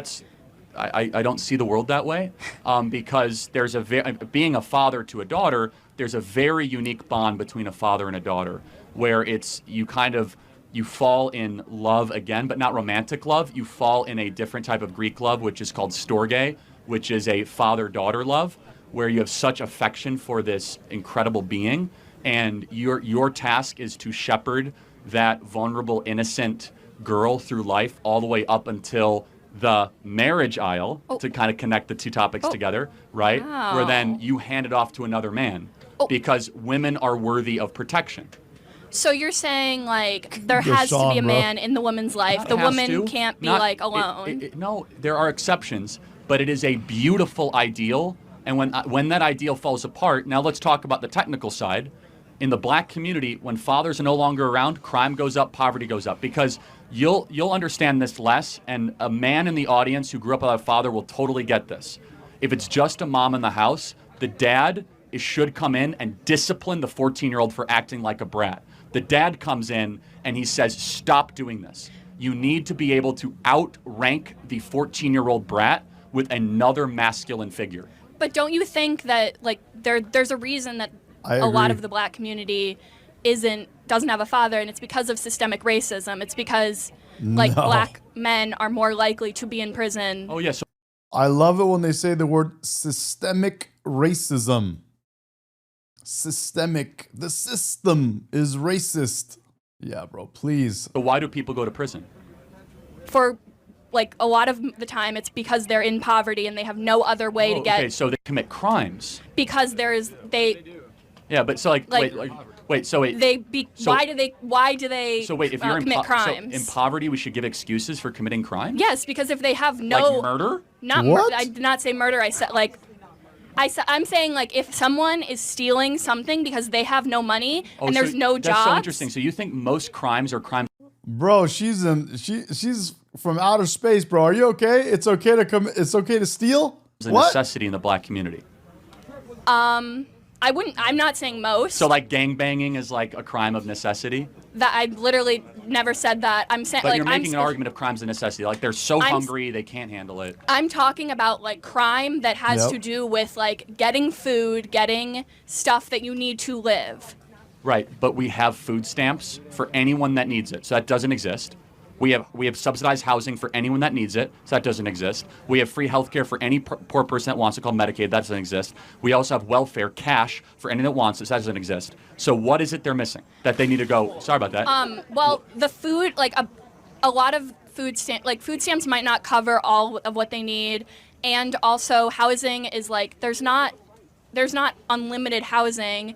A lot of people who are unhoused have to like go to shelters, and then they get kicked out of shelters because there's a mandatory stay limit.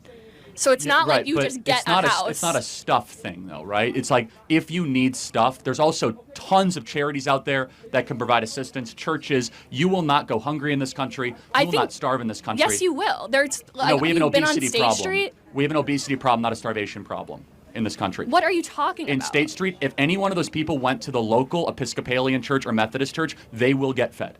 I guarantee it. If they go to a local food shelter, they will get Okay, fed. but I'm talking. Okay, housing.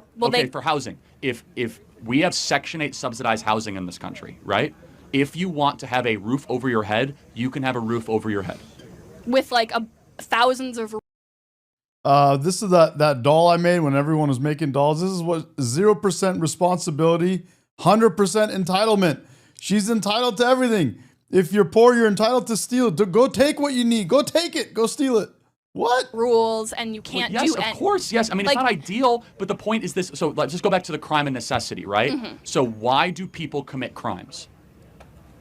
I'm not saying why all people commit crimes. I'm saying there are people who commit crimes because they have no other choice. Got it. So why is it that other people that are as poor as they are in separate racial groups don't commit crimes at the same rates? For example, blacks are 13% of the population and they commit over 50% of the crimes. Why is that? Black people, I would say, not blacks. Okay, but it's not. I can say whites and you wouldn't care. Mm. So Anyway, now, hold on. Right? I can say Hispanics, you wouldn't care. So don't I think police I might, my language. But whatever. I'm not policing your language. I'm just saying I would say black Fair people. enough, but the insinuation is that I'm being racist. But that's fine. Okay, that's Yeah. your opinion. Yeah, but so black Americans are 13% of the population and commit anywhere between 50 to 56% of murders, crimes, carjackings. Why is that? Well, what percentage of the white population is living in the same level of poverty? Got it. So there's twice as many white Americans in poverty as black Americans. Not the same percentage, but still, if you look at white Americans in poverty, they commit far less crimes than black Americans in poverty. Why is that? Maybe it's because when you're in a store, like they follow black people and they don't follow white people. What about murder? Rural? No, but why is it that, like, just saying murder, why is it that black people commit so many more white people murders? live in rural Like, that's not, you're being followed in a store and you commit more murders? Yeah.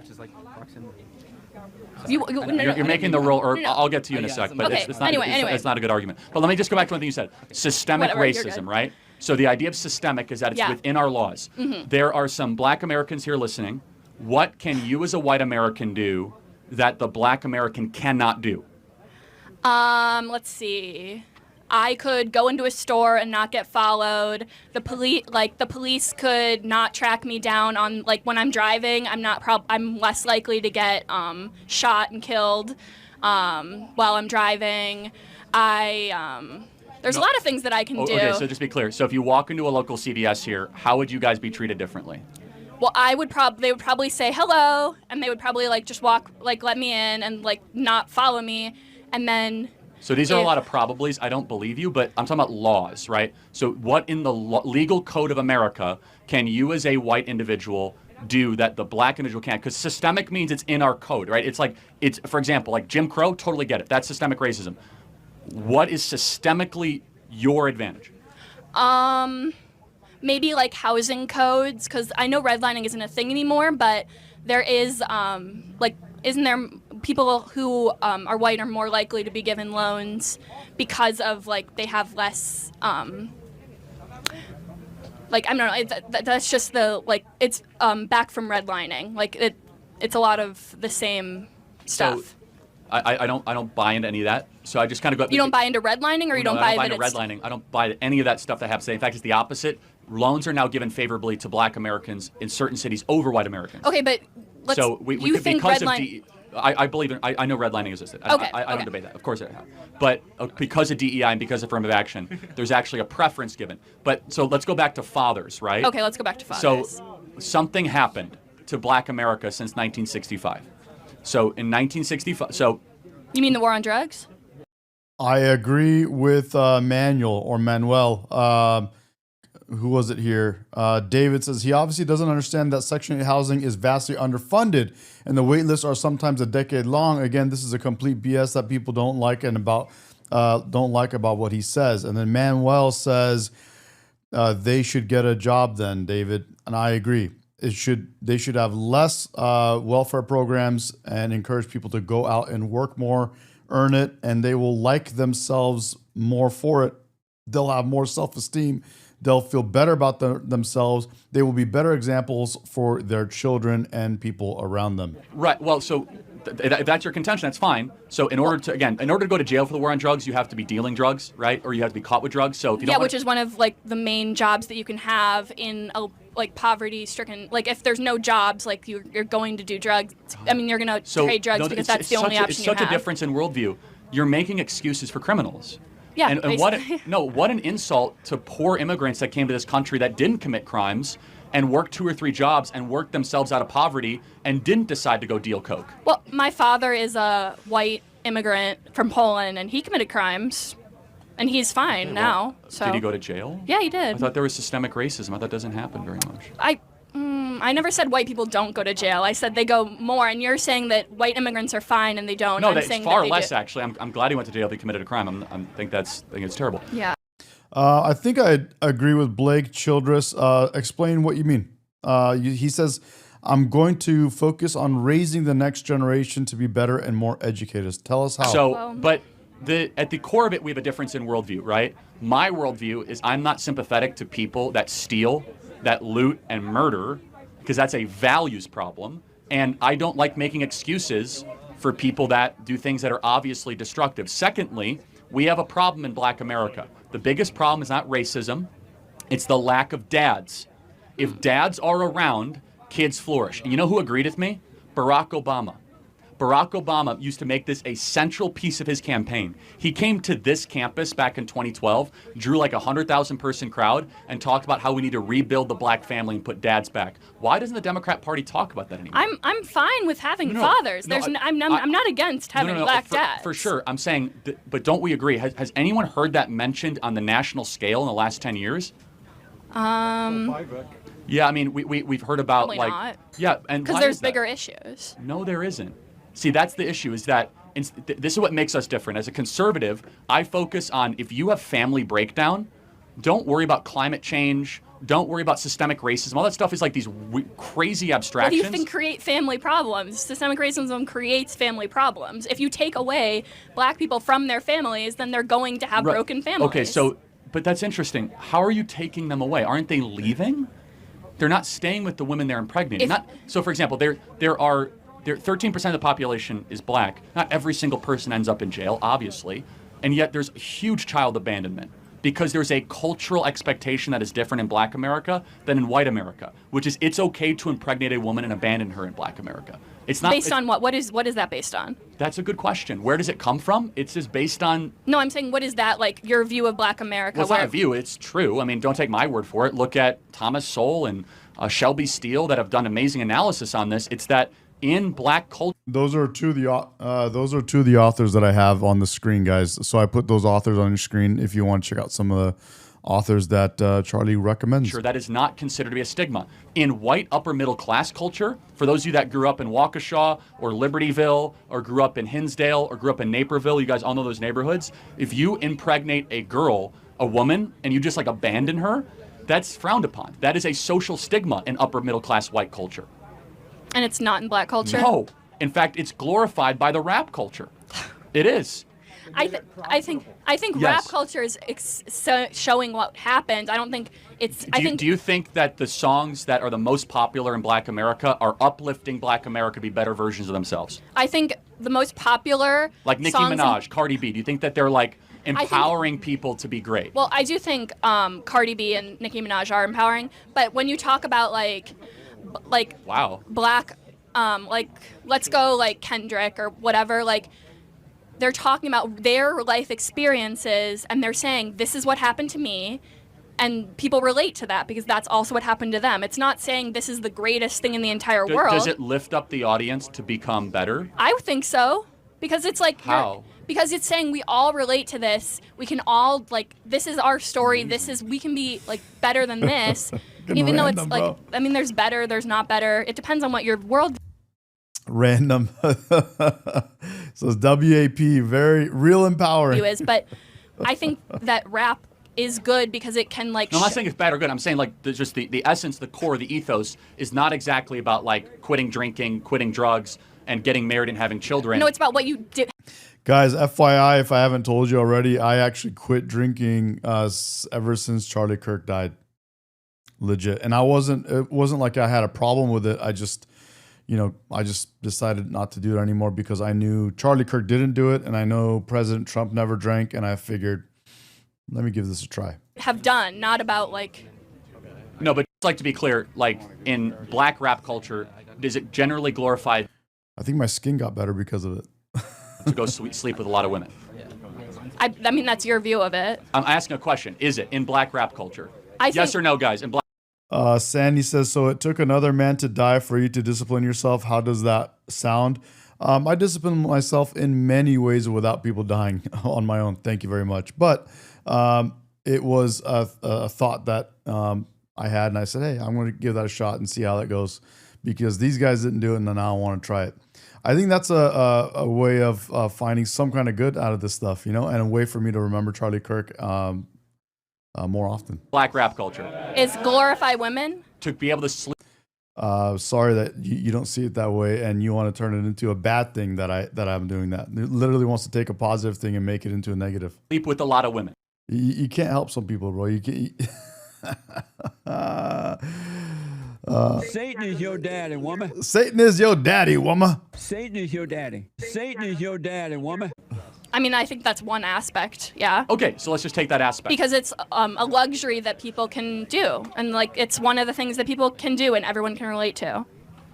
Or a lot of people can relate to. Shouldn't ideally your culture try to elevate and try to challenge the individual to virtue and goodness, not try to bring them down to the lowest parts of their... I'm not saying that they are bringing them down. I'm saying that this is what they are doing and they are sharing their experiences. They're not saying this is the best thing in the entire world. They're saying this is what I have been through. Like sleeping with a lot of women. Yeah. Or like gang violence and, I mean, if that's what, like, a lot of people have been through gang violence because that's what's happening in their neighborhoods. They feel like that's the only option. And you might know that. Guaranteed in her personal life, she rolls around with thugs that all they do is steal. That's not the only option. And she is virtue signaling and standing up for them. And she is the white person standing up with the white guilt, standing up for the black man. But when you are living in that neighborhood and you don't see any jobs, this is how your family was raising you, what other option do you have? And once you're in it, it's really hard to get out. So got it. She's got white guilt, bro. She's trying to show you how good she is. Talk about systemic racism and that being a major driver of Black America's failure to launch, if you will. We subsidize single motherhood in this country. So if you stay single as a single mother, you get money from the... We got Arian KRS on Instagram. Says, you Indian. You are Indian, MF. Who's Indian, bro? Who are you talking about? And by the way, if you want to chat, be more involved in the chat, feel free to come over to the YouTube side. There's a lot more people here that will see your chat and respond to you. Federal government, and it's basically subsidized, if you will. Arian says, stop pretending to be white. Who's pretending to be white, bro? Let us know. Sure. Can we at least agree that if the nuclear family in Black America was stronger and tighter knit, that would be a good thing? In a lot of cases, yeah. I think if the father's abusive, I would not want him there. So I think it really depends on what family you're talking about. I don't think you can generalize. What percentage of fathers do you think are abusive? I have no idea. Yeah, I would say probably small, right? Not I don't know. I have no idea. I have not done research on what percentage of fathers. But generally, it's good when mom and dad stays around and is raising the kid. I would say if. Arian on Instagram, sorry I keep pausing this, but it's funny. Arian on Instagram says, you look so Indian. He says here, you my Punjabi, you look so Indian. That's I don't think I've ever been called Indian in my life. You're the only one. Your face tells a lot. No, sir, I am not Indian. No, sir, I am not Mexican. No, sir, I am not Italian. No, sir, I am not. I am a descendant of Persians. I am American, and I am a descendant of Persians. I get Italian a lot. Marco, thank you. Marco says, you look Italian. I get Italian a lot. I also get Greek a lot. Sometimes I get Spanish, but it's mostly Mediterranean, Italian, Greek, but I'm Persian. They are both. I'm American of Persian descent. Healthy parents, and they are both ready to have a child. And he's still saying that I'm trying to act like I'm white. I am white. My mom actually is whiter than most white people I've ever met in my life. My fiance is whiter than most people I've ever met in my life, and she's Persian descent as well. And by the way, I don't know if you're aware of this, but when there are any kind of census or any kind of places where they have us check things off, they specifically have Persians in the white Caucasian section. In parentheses, we're in that section. Arabs are Middle Eastern section. Iranians are in the white section. So if I was anything, I am white, actually. And I am physically white, although I do have a little bit of a little color right now because I got some sun. But I am white. I am American. I am of Persian descent. I guess it's because they say Persians are the same as Germans because we're of the same race as Germans. I read somewhere where Persians are Aryan, like Germans are Aryan. I don't know, but we are considered white, Caucasian. It's great. Random says, from the mountains of Caucasus. Blake says Medi looks like a silver fox. Yes, I'll take that. I'm a silver fox. But as Clay says, American first, bro. I am American first. I love my country. I love being American. I love my fellow Americans, and I will stand up for my fellow Americans more than anything. My father, not ready to love you all, guys. Love you. have a child. Do not want him around just me. one last question on role models. Let's say there's a black kid right now. Would you rather have that black kid have a role model be Kendrick Lamar or Clarence Thomas? Kendrick, obviously. So not the black American on the United States Supreme Court. No, he's trying to ban interracial marriage. He's trying to do all. Wow, no, he's in an interracial marriage.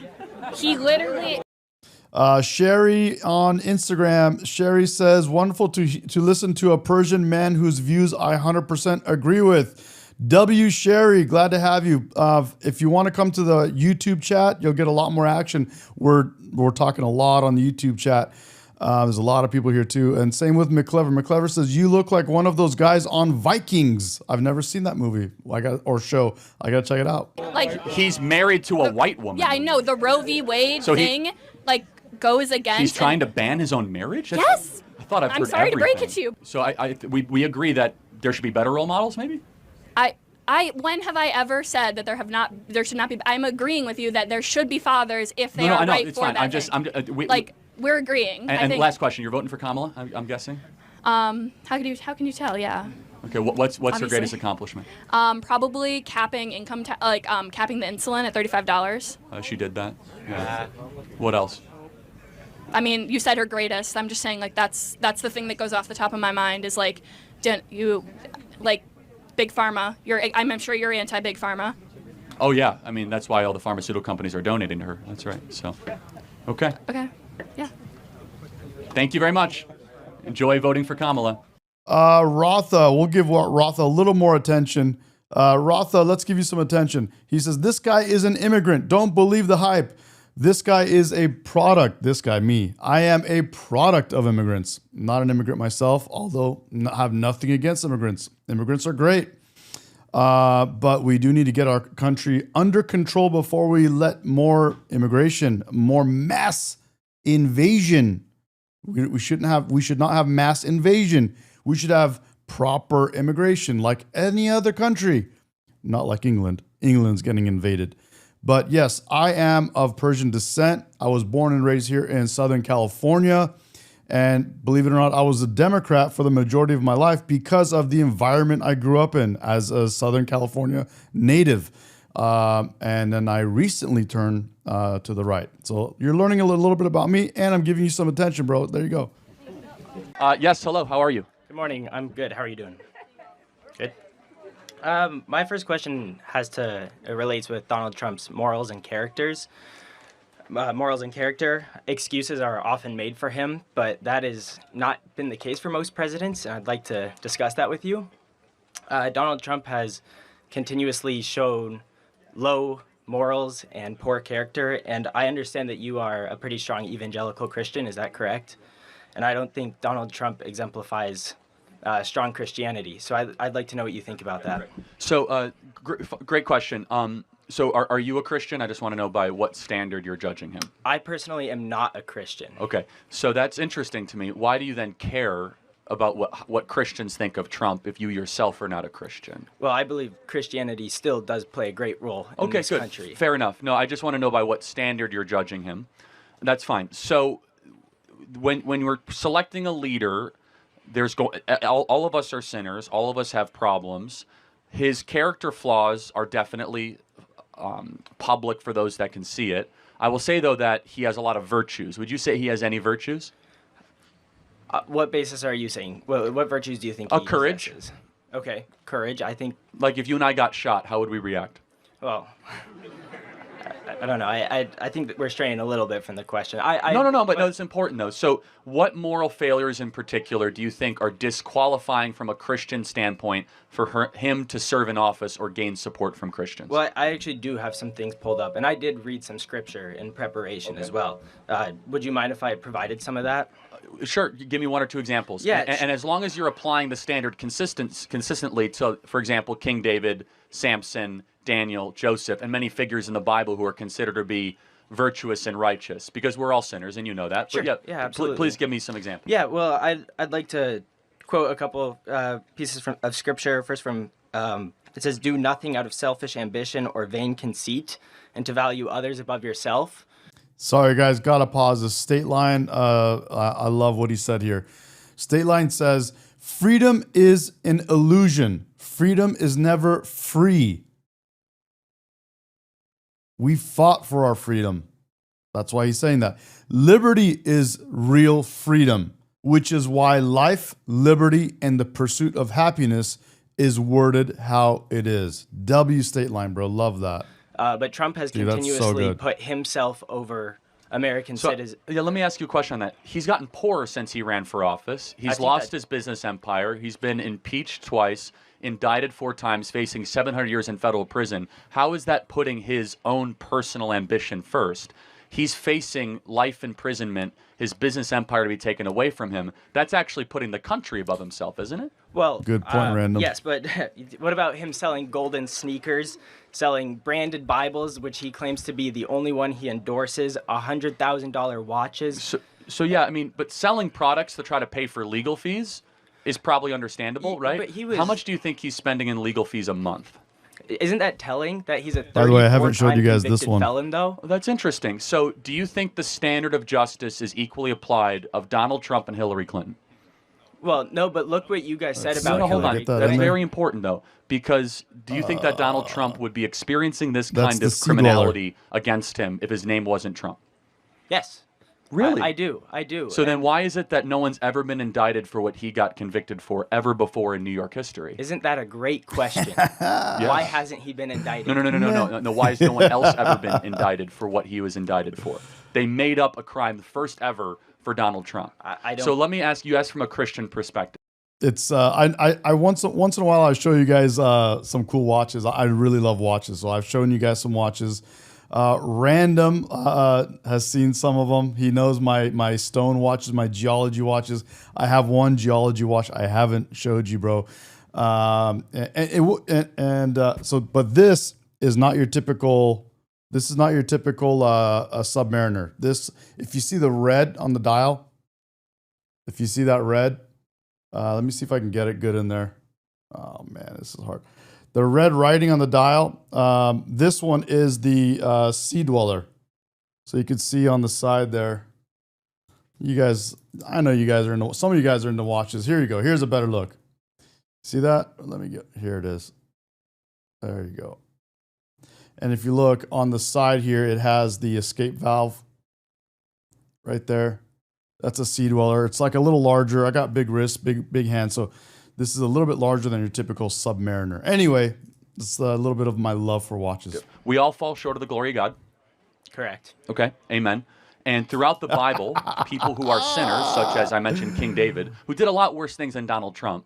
I'm not sure if you're familiar with the story of King David. He literally not only committed adultery, he got the person he committed adultery with, Bathsheba's husband, sent him to the front of the line, got him murdered and killed so that he continued to commit adultery. Yet he was a man after God's own heart.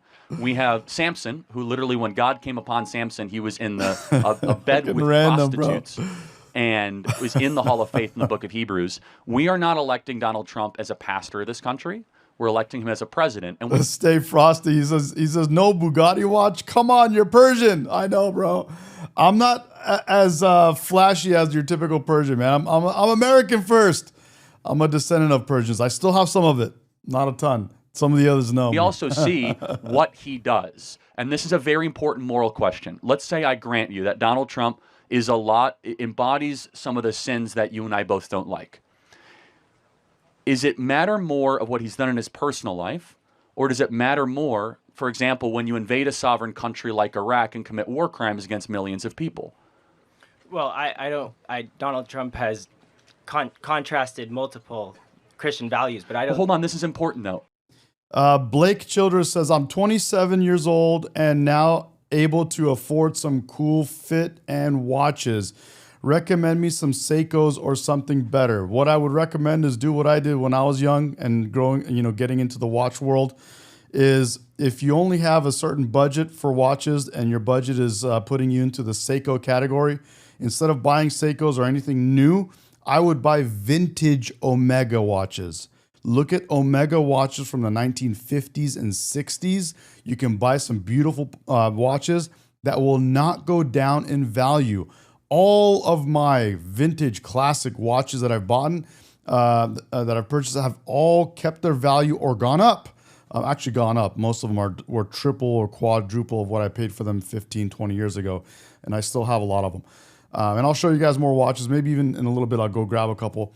But buy classic vintage watches that won't go down. Don't lose money on watches. Don't buy new stuff. New Omegas, new Seikos, new stuff. They don't. The only new watch that I have is this. This is a Japanese version of the G-Shock. This is what I occasionally wear to the gym, but I still wear this one to the gym, to the sauna, because I do 30-minute sauna sessions. So yeah, do that, bro. For Blake, do not waste your money. I would do that, bro. Vintage Omega. Yeah, dude. Vintage Omegas or something similar is what I would go for. Have He we says, ever? please show us some. I will show you some watches. Clay says, I have a Seiko and I love that watch. It resembles the Rolex Daytona Panda. Definitely great watches. Will never skip a beat. You'll probably have better time than any of these watches because they're digital or they're battery operated. But I always think in terms of value, and if I'm going to lose money or you know, whatever the case is, I always like to buy watches. Watches for me are investments. Not something that, you know, goes down over time in value. I buy watches. Watches have actually bailed me out. I always tell you guys, and I'm going to have a session here where I talk about success. I've always, I've started and failed at more businesses than anyone I've ever met. And watches have always been something that have bailed me out. So if I got myself into a pickle, I'm a risk taker. When I lost everything, and many times I've done this, I will go and sell a couple of watches, and now I get to live to see another day. But if you have watches that go down in value, you can't do that. So buy watches that are worth money and that will keep their value and go up over time. Ever heard the mainstream media or yourself come up and say, how could a Christian vote for George W. Bush? Have you ever heard that argument? No, but well, hold on. George W. Bush invaded a sovereign country under. I had beautiful Persian rugs that I killed myself to buy that were just like so hard for me to get to that point to finally be able to purchase some beautiful Persian rugs. But I sold them when I had one of those moments where I risked everything and lost it all. It's a learning moment, but hey, it's all good. It happens. Lies and pretenses and thousands. It's really hard, man, when you give these things up though, because you get close to them and then you have to sell them. It hurts. It really hurts. Some of them I have not forgotten to this day. But it's part of life. It's what keeps me going. Of American soldiers died and hundreds of thousands have PTSD and millions of people had their lives displaced. We never say that George W. Bush was a bad Christian. Yet Donald Trump was the one that didn't declare any new wars. Blessed are the peacemakers. Persian rugs, real ones. These days, if you don't know, you can't tell the difference between real and fake because China knows how to make real good fake Persian rugs. If you know a real good Persian rug and it is real, it's worth the money. And you'll sell it for that same amount or more. They've never gone down in value. Donald Trump was the one that fought for the unborn and got abortion, Roe versus Wade repealed, and we have abortion laws across the country that are pro-life. The point is that it's easy to nitpick. What's up, man? Good to see you. Hell yeah. At Donald Trump's personal life, but what he actually did to impact the country was far greater than other presidents that called themselves Christians in years past. Okay.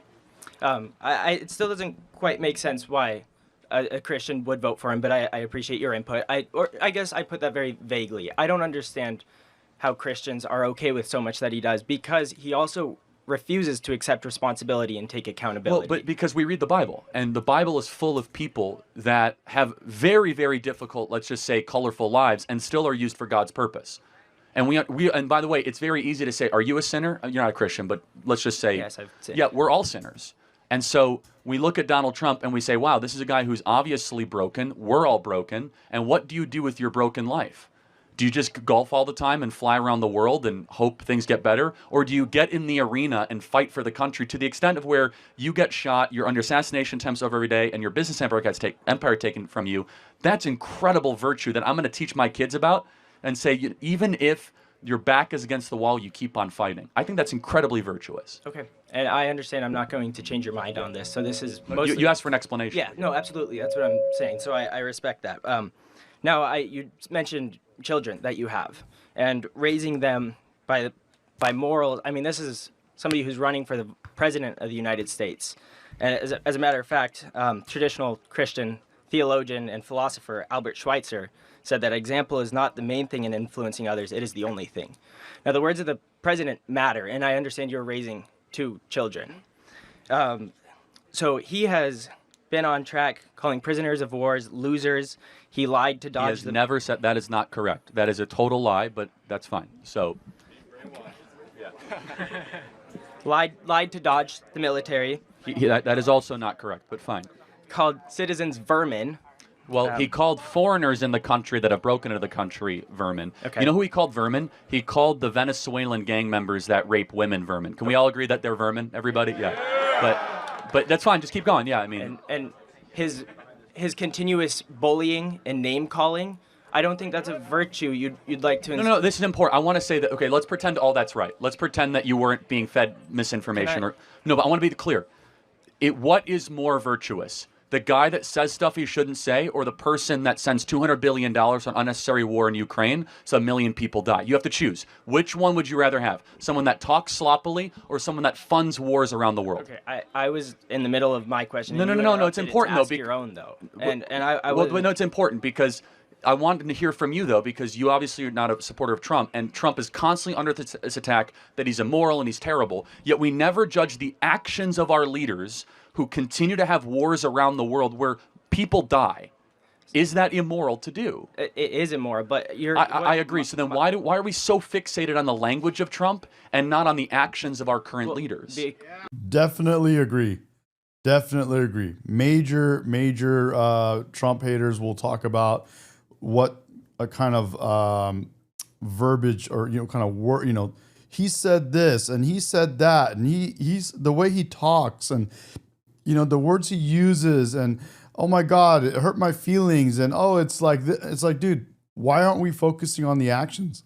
Why are we focusing on how some of the words made you feel, and we're not talking about the actions that they take? Well, first of all, our current leader, Biden, is not running for presidency this year. Well, no, but the vice president is actually, and she's also in charge. But not in charge the same way Joe Biden is currently. Well, Joe Biden's certainly not in charge, so who's running the government? Who is running? What's your answer to that? I don't know. We don't know who's running the government, actually, and it's horrifying. I mean, Kamala Harris went to the Munich Security Conference and provoked Vladimir Putin to invade Ukraine. She was in charge of the border. She was the border czar. The point is this, is that you can look through Donald Trump's language. People say he lies. He actually exaggerates, and those are two different things. But Donald Trump doesn't get in trouble for his exaggerations. He gets in trouble for telling the truth. And I'll give you an example. He gets in trouble for all of a sudden saying, oh, wow, the border's wide open. You're not allowed to say that. You seem super happy. Have a great day. Thank you.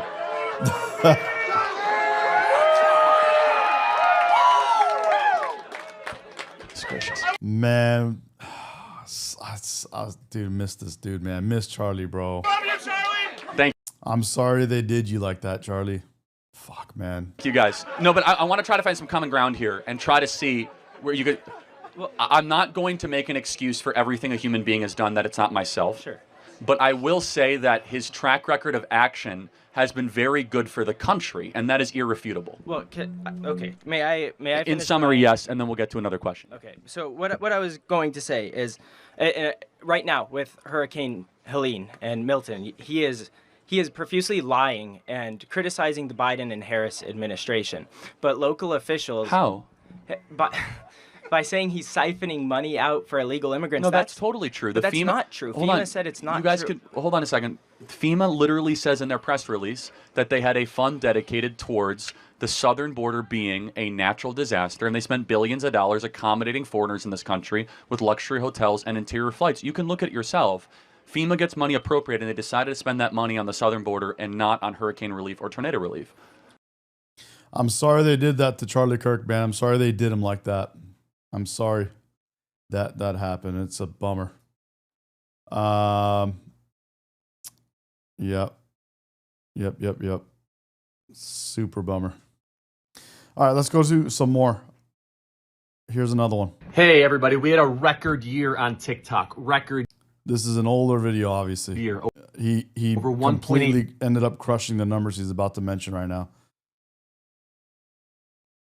Billion views. What you are about to watch, it got us over 1 billion views. This is the $1 billion contemplation video.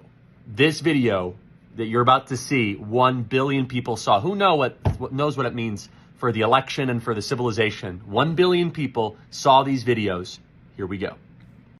And now it's way more than that, by the way. This is an old video. What's your name? None of your business, unfortunately, but... Okay, hello, nice to meet you, none of your business. Thank you, I appreciate it. So, do you love America? Yes, I do. I hate America.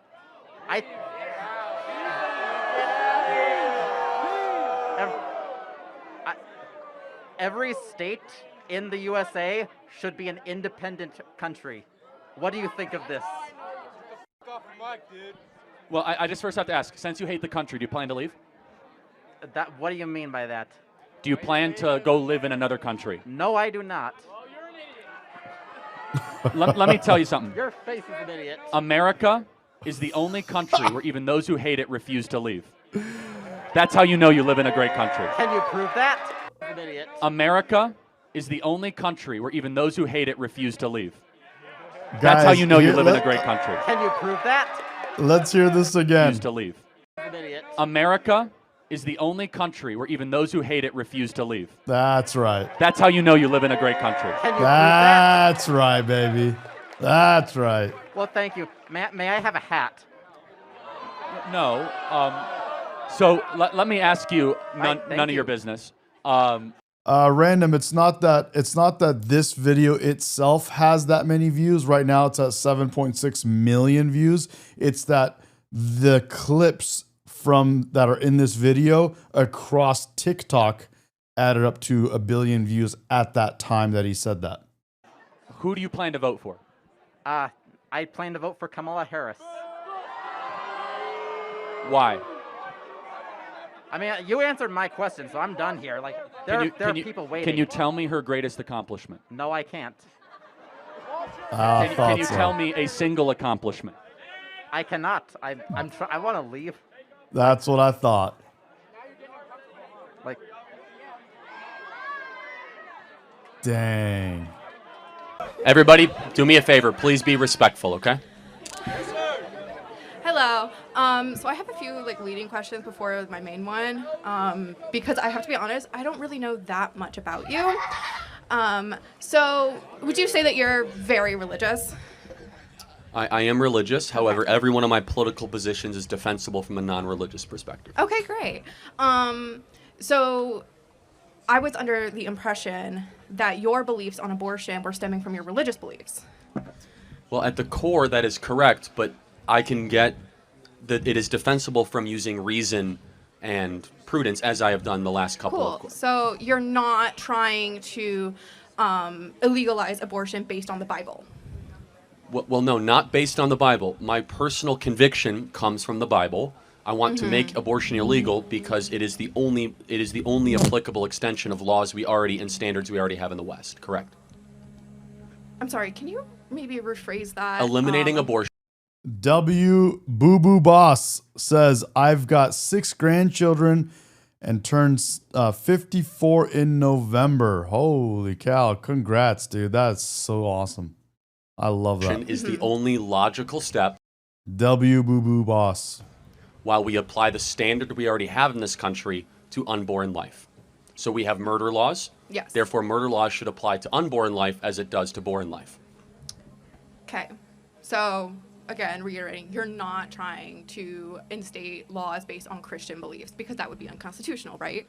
Well, not again, sort of, but no, I am not using scripture to defend my beliefs. However, my personal convictions start with scripture. But the political views that we're talking about here are all defensible using reason and Western tradition. Okay. So, great. That's all I needed to know, that you weren't trying to instate laws based on Christian beliefs because I would not be able to support anything that was so blatantly unconstitutional. But thank you for clarifying that for me. I had a whole thing ready, but I guess that wasn't necessary. Thank you so much. Well first of all, just tell me more about how you view politics, or what. Is that okay? Or if not, and feel free to walk away. I'm not here. Maybe not in this crowd. That's okay. Thank you. What's your name? My name is Archer. Archer, thank you for coming up, and I hope you have a great day. Thank you so much. Thank you for clarifying. And let me just say one last thing. I could tell you probably have a negative impression of Christianity, maybe. I hope one day we can earn back your support to making Jesus Christ your Lord and Savior. I'm sorry if the church has failed you in that way, because I do have strong religious convictions and beliefs, and there is a God who made you and loves you, and he sent his son to die for you. Her name is Mom. Okay, well, thank you. I do appreciate the candor and the courage to come up here, but we will pray for you. Thank you. Okay. I can't get out. Thank you, Archer. Are you voting for Kamala? What's up, Yvonne? Welcome. Okay, what is her... What is her greatest? Hey, free speech? Free speech? Yeah, they have the freedom of speech to boo you. That's right. Do I have the freedom of speech? Okay, so if I boo them, free speech? I love this one. This is a good one, bro. Here we go. Let's do this one again from the beginning. From the tippy. I can't get out. Thank you, Archer. Are you voting for Kamala? I am. Okay. What is her greatest? Hey, free speech? Free speech? Yeah, they have the freedom of speech to boo you. That's right. Do I have the freedom of speech?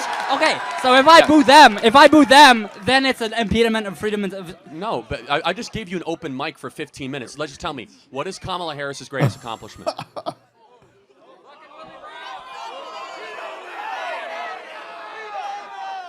See, that's that question. You can't. Okay.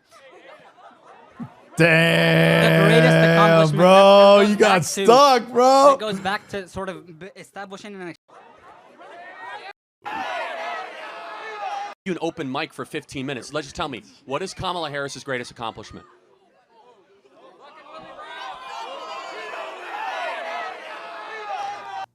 He's jammed up, bro. His brain's fucking. Oh my God, bro. See, that's that question. You can't. Okay. Beta male. Man, be a alpha male, not a beta male. Not a beta male. Man, be a alpha male, not a beta male. Oh, we haven't played this one in a while. Ready? Here we go. A feminine man is a weak man because he's a woman. He's a beta. No, he's not, Jesse. Yeah, he's a beta. No, he's not. He is a beta. He is a beta. One more time. That's such a good one. A feminine man is a weak man because he's a woman. He's a beta. No, he's not, Jesse. Yeah, he's a beta. No, he's not. He is a beta. No, he's not. So good. The greatest accomplishment. That goes back to sort of establishing an extreme.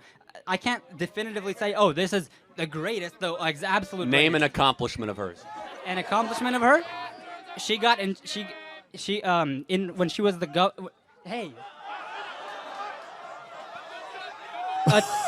Attorney General of California, she fought the insurance companies to decrease prices that they're not going to be price gouging.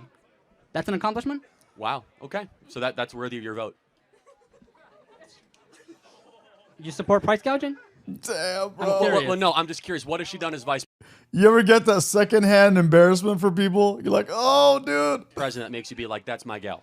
What is the vice president's job? The vice president is just president of the Senate. They don't have much. Oh, that's interesting. If it's just a ceremonial role. Hell yeah, Mark. Hell yeah, dude. It's on its way. It should be there someday soon, bro. I just sent all that out, dude. Hell yeah. Love you. Thank you. Why do we even have a VP? Well, that's not the point. I'm saying she was tasked to control the border. How was she done? The vice president doesn't control the border. They get portfolio projects from the president. She was given the portfolio project of the border. How was she done? Damn. Again, she doesn't make any individual. I don't think she makes a top-down decision about the border. She made a decision to reverse 50 Trump executive orders. Do you think Kamala Harris has done an objectively good job managing our border? Dude, they tried to shove Biden on us for another 4 years, and when they saw the whole world found out that it was the biggest scam of a lifetime, they just wanted someone with no brain activity, with a little bit of a heartbeat, but no brain activity, to be in office so that they can control our country through him. And when everyone found out, including their whole party, the Democrats found out in that presidential debate, when we all found out and they're like, oh, they're onto us, they tried to shove Kamala onto us without allowing the Democrats to have a primary election.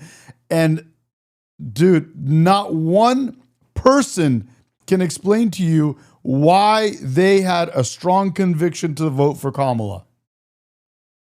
No. Okay. I appreciate the our border. Objectively good job managing our border. No. Okay. I appreciate the honesty.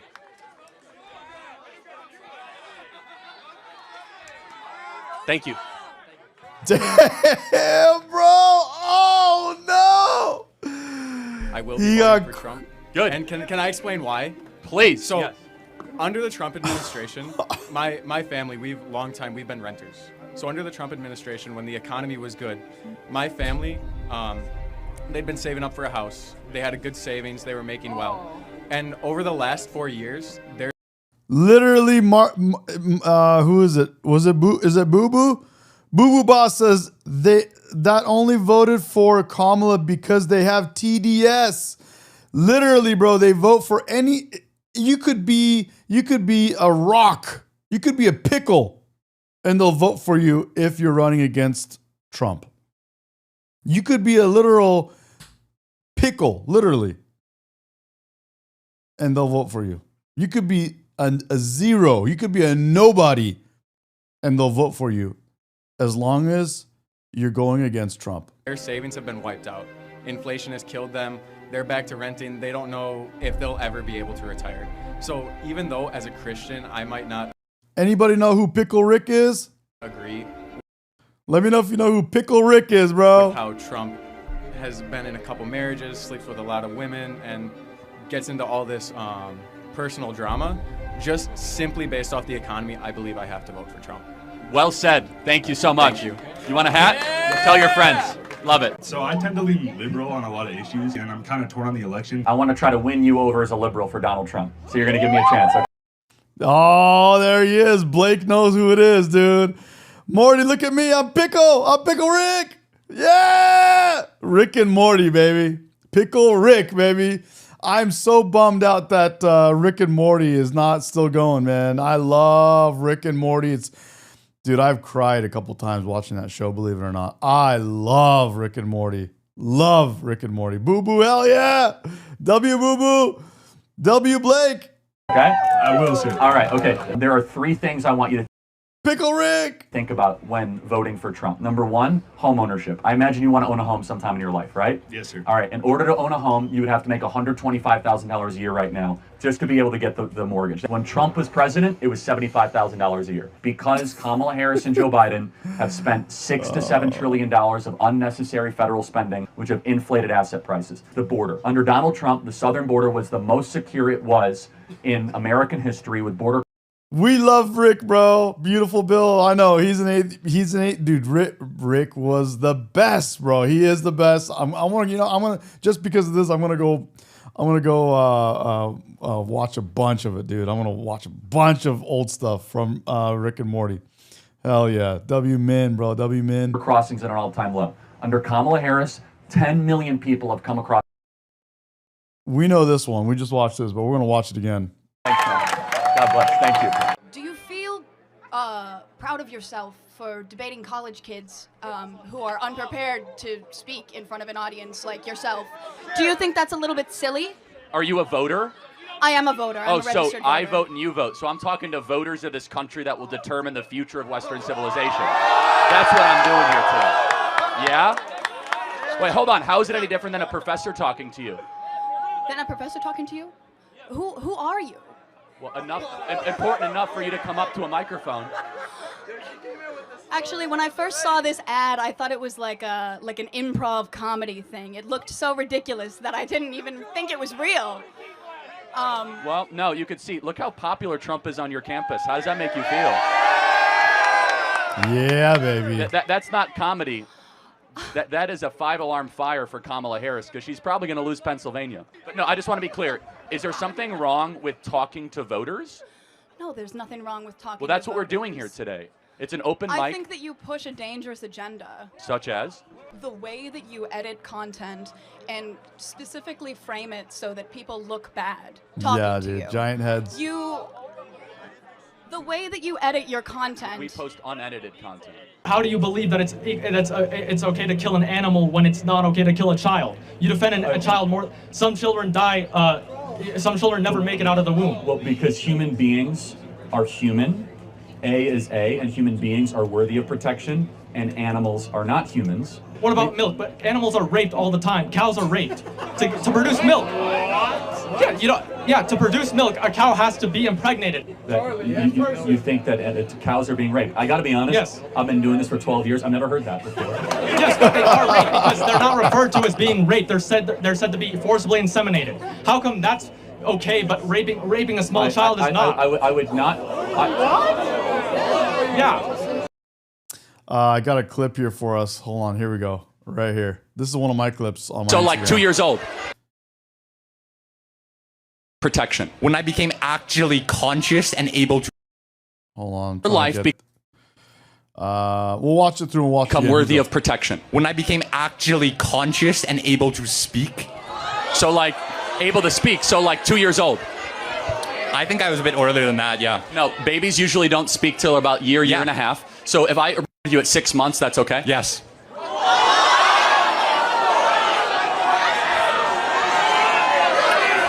And you're a bio student at UC Riverside? Yes. Okay, so let me ask you a question. Would you save 100 dogs' lives or 1 human life? So I would save 1 dog over your life, but no. Tell me why a human. I want, and we'll close with this. The fact that he's a bio student at this university shows the horrifying moral rot happening in higher education, and Trump should defund all these schools as evidence. Thank you very much. And when did your life? Damn, bro. Damn. Dirty. Let's see if we have the White House. They should have had President Trump bilateral. There was a meeting with Trump and the president. We totally went around that one. Let's see here. Live streaming. Okay. Is this it? I think, Scott, you'd feel that if I thought he was talking about the U.S. president when he said. We'll take a quick we're doing a little intermission here. I'm going to flip-flop around and keep us fresh. I also want to do our little palette cleanser series that we have. So here's Mary Margaret Olohan. Guys, what do you think?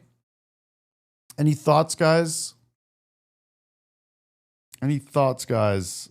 Blake says, show off your watches. You want to see a couple watches? Guys, what do you think about Mary? I'll do that in a second, Blake. Blake says she's hot. Yeah, I agree. I agree. Any other thoughts, guys? Mary Margaret Olohan. Manuel says 7. And Manuel, is it Manuel or Manuel? Or how do you prefer? So that's Mary. Deshaun says 7.5 out of 10. Papa Cap says, is she Republican? She looks like Nancy Mace. She is a reporter or anchor for Daily Wire.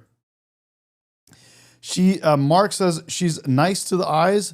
Debbie does America. Who does? Is she Persian or Israel? I don't know what she is. She is a reporter from whatchamacallit?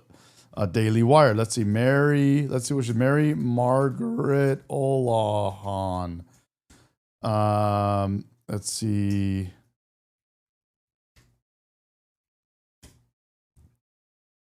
Ethnicity. A graduate of Catholic University of America, proudest older daughter of she's a proud older daughter of Irish Catholic family. I can see the kind of red hair.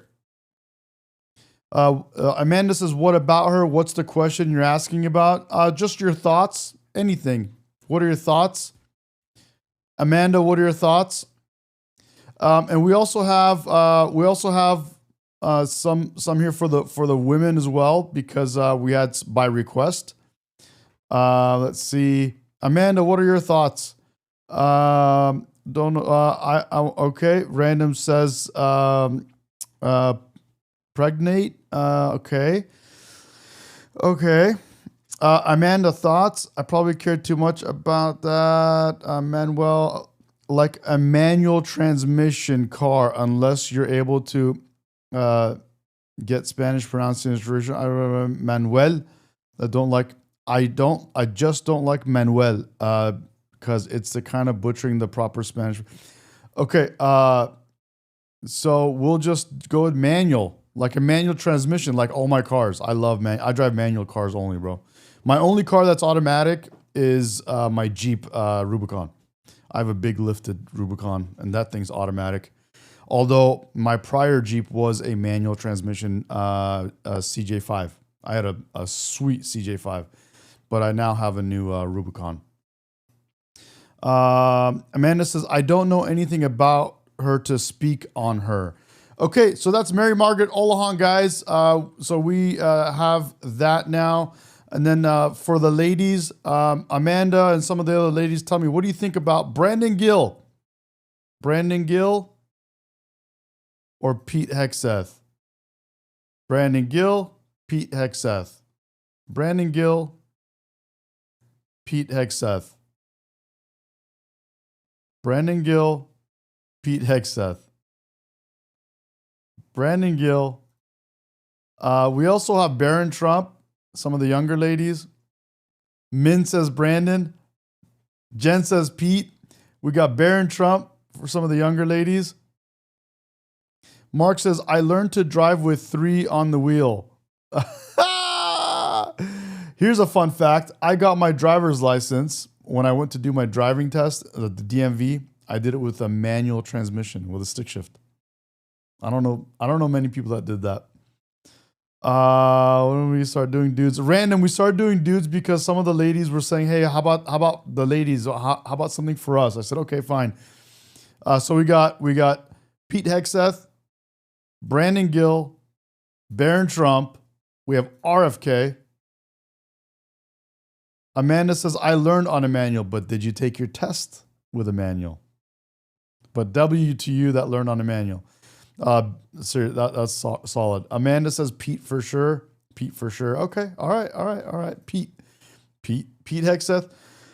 Min says Brandon Gill. Brandon Gill. All right. Let's go back. Mary Margaret Olahan or Caitlin. Mary Margaret Olahan this is Mary Margaret Olahan. This is Caitlin. Oh, Boo Boo says, I took the test with a manual. Damn, you're one of the few other people that I know of that took a DMV driving test for your license when you were 16 with a manual. I took the stick shift with my VW Rabbit stick shift all the way. Damn, W-Gen, holy cow. Damn. Got that left off the screen. Hold on. Where are we at? Get that left off the screen. Oh, because Caitlin, this girl on the screen is a lefty. She's from CNN. Boo, he says, boo, boo, boo. Hey, but we got to give credit where credit is due. She's definitely attractive. Even though she's on the left, we're gonna, she's definitely attractive. Okay, how about Carolyn? Deshaun says trash. Okay, how about Carolyn? How about our lovely Carolyn, guys? Carolyn, Caitlin, Carolyn, Margaret, Carolyn, Margaret. Fake news, she says. Blake says left look all smug. Mary Margaret Olahan, Caitlin. I'm sorry, Carolyn. I know we got to get Pam Bondi on there too. I don't have Pam, but we do have this one. We do have this one. We do have this one. What do you guys think? Paulina Luna. William Hope says you support a sexual abuser. Who's a sexual abuser? Who is he talking about? Paulina Luna. What do you guys think? Carolyn for sure. Jen says, William, hope for old money issues that just thought I had to go away with the statute of limitation or just to file charges. Yeah, exactly. 8.5. 8.5, he says.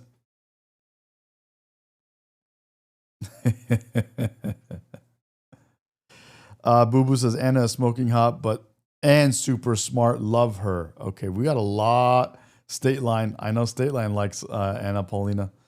Okay, we got a lot of love for Anna Paulina Luna. Anna Paulina Luna, APL. Corey says close to 9-ish. The bathing suit definitely helps. Make America great again.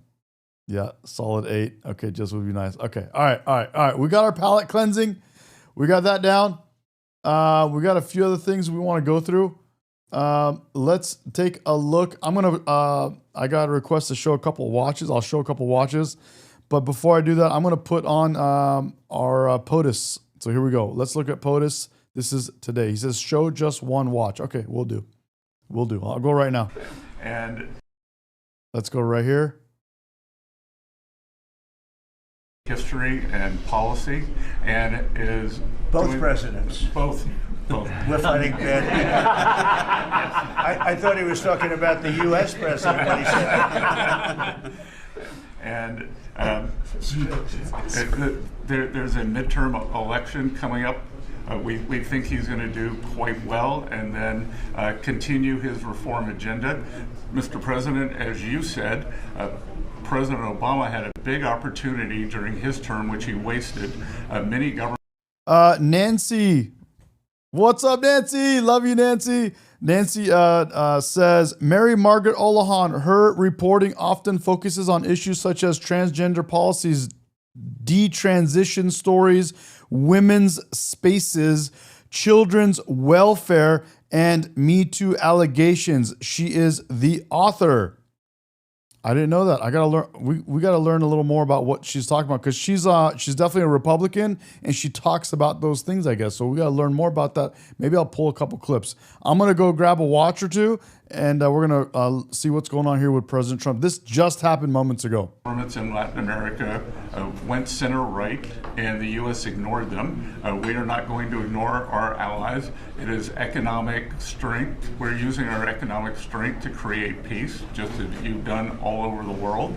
And it is much better to form an economic bridge with our allies, people who want to do the right thing, than have to have shoot at narco gunboats. So we think that this is an opportunity for the Argentinian people, and that President Milei is the one to do it. He's got a great cabinet. He's got a great team who we've worked with over the past weeks. And the election is coming up very soon, and it's a very big election being watched by the world, because he's done an incredible job. But with that comes some pain, and they have some pain, and now they're coming out of it. I think the victory is very important. Your poll numbers, I hear, are pretty good, but I think they'll be better after this. And you know, our approvals are somewhat subject to who wins the election, because if a socialist, or in the case of New York City, a communist wins, you feel a lot differently about making an investment. I think, Scott, you'd feel that if somebody that had no chance, in other words, if somebody wins and has no chance of ever having a great economy because of that philosophy, you would put a halt to what we're doing. Yes, sir, and we're confident that President Milei is going to do well. We've been criticized by a couple of American Peronists, like Senator Warren. She That's a compliment. Yeah. she has no idea what she's doing. She's a nasty, horrible senator. Go ahead. Other than that, I like her very much. Yes, and she and her protege in New York, Mandami, who I don't even think he's a Peronist. I think he's more of the communist chauvinismo. So we stand with the president and what he stands for, and the hope for the Argentinian people. And President Trump, just like you, he carries the young people. So it's hope for the future. The Argentines have made the decision to shake off 100 years of bad policy. They went from one of the richest countries in the world to a ton of debt. And I think that with the bridge the U.S. is giving them and the strong policies, that Argentina can be great again. Thank you very much. Please, go ahead, please. Muchísimas gracias por esta recepción. Me siento muy honrado, muy especialmente en este momento en el que Digamos, gracias al gran liderazgo suyo, presidente Trump ha logrado la paz en Medio Oriente. No solo este gran logro que ha sido alcanzar la paz en Medio Oriente, sino lograr el retorno de los 20 rehenes vivos. Además, quiero también felicitar por esa labor y por entender, digamos, la amenaza que es el socialismo del siglo XXI Did en Random todo el take mundo, off? y en especial en América Latina. Random, are you still there? Did you take off? Are you out of here? Random? Dang, I brought a couple a watch that he would like. La labor de Marco Rubio, y también quiero agradecer profundamente el enorme trabajo que ha hecho el secretario Besen, digamos, para ayudar a superar este problema de iliquidez que tenía Argentina como consecuencia, digamos, de los ataques políticos que hemos sufrido por nuestros opositores que no quieren que Argentina vuelva a abrazar las ideas de la libertad y que quieran volver a abrazar ideas perimidas, fracasadas, que en el fondo no son ni más ni menos que caminos que conducen al socialismo. Así es que, en primer lugar, muchas gracias por recibirme, muchas gracias por lo que están haciendo por el mundo libre y muchas gracias al secretario Besen por la enorme tarea que ha llevado a cabo y que, digamos, nos permite tener una ruta para poder transitar tranquilos y hacer lo que los argentinos de bien necesitan, y que creo que va a ser un buen caso para mostrar al mundo que las ideas de la libertad funcionan y generan prosperidad. Muchísimas gracias. Thank you very much. Do we have a interpreter that wants to, you all either have that? Has everyone understood? Because I think you made a very important, profound statement, actually. But we could have it interpreted if you want. Does anybody want it interpreted? Would you like that? Would you like it? Can the interpreter speak what? Do we have somebody set up for that? If you want. It's actually simultaneous, so if the president would like to repeat his statement, we can do it. No, that's okay. Don't worry about it. We'll leave it that way. So it's an honor to have you here, and I just want to tell you that your career has been an amazing one, and it's going to continue with the election. You're going to win the election. We're going to endorse you. I'm going to endorse you today, fully endorse you. And you know, people in Argentina like me. A lot of people like me. I'm even surprised myself. But we had a great week. We had a great weekend. We had a great period of time in the Middle East. It was very comprehensive.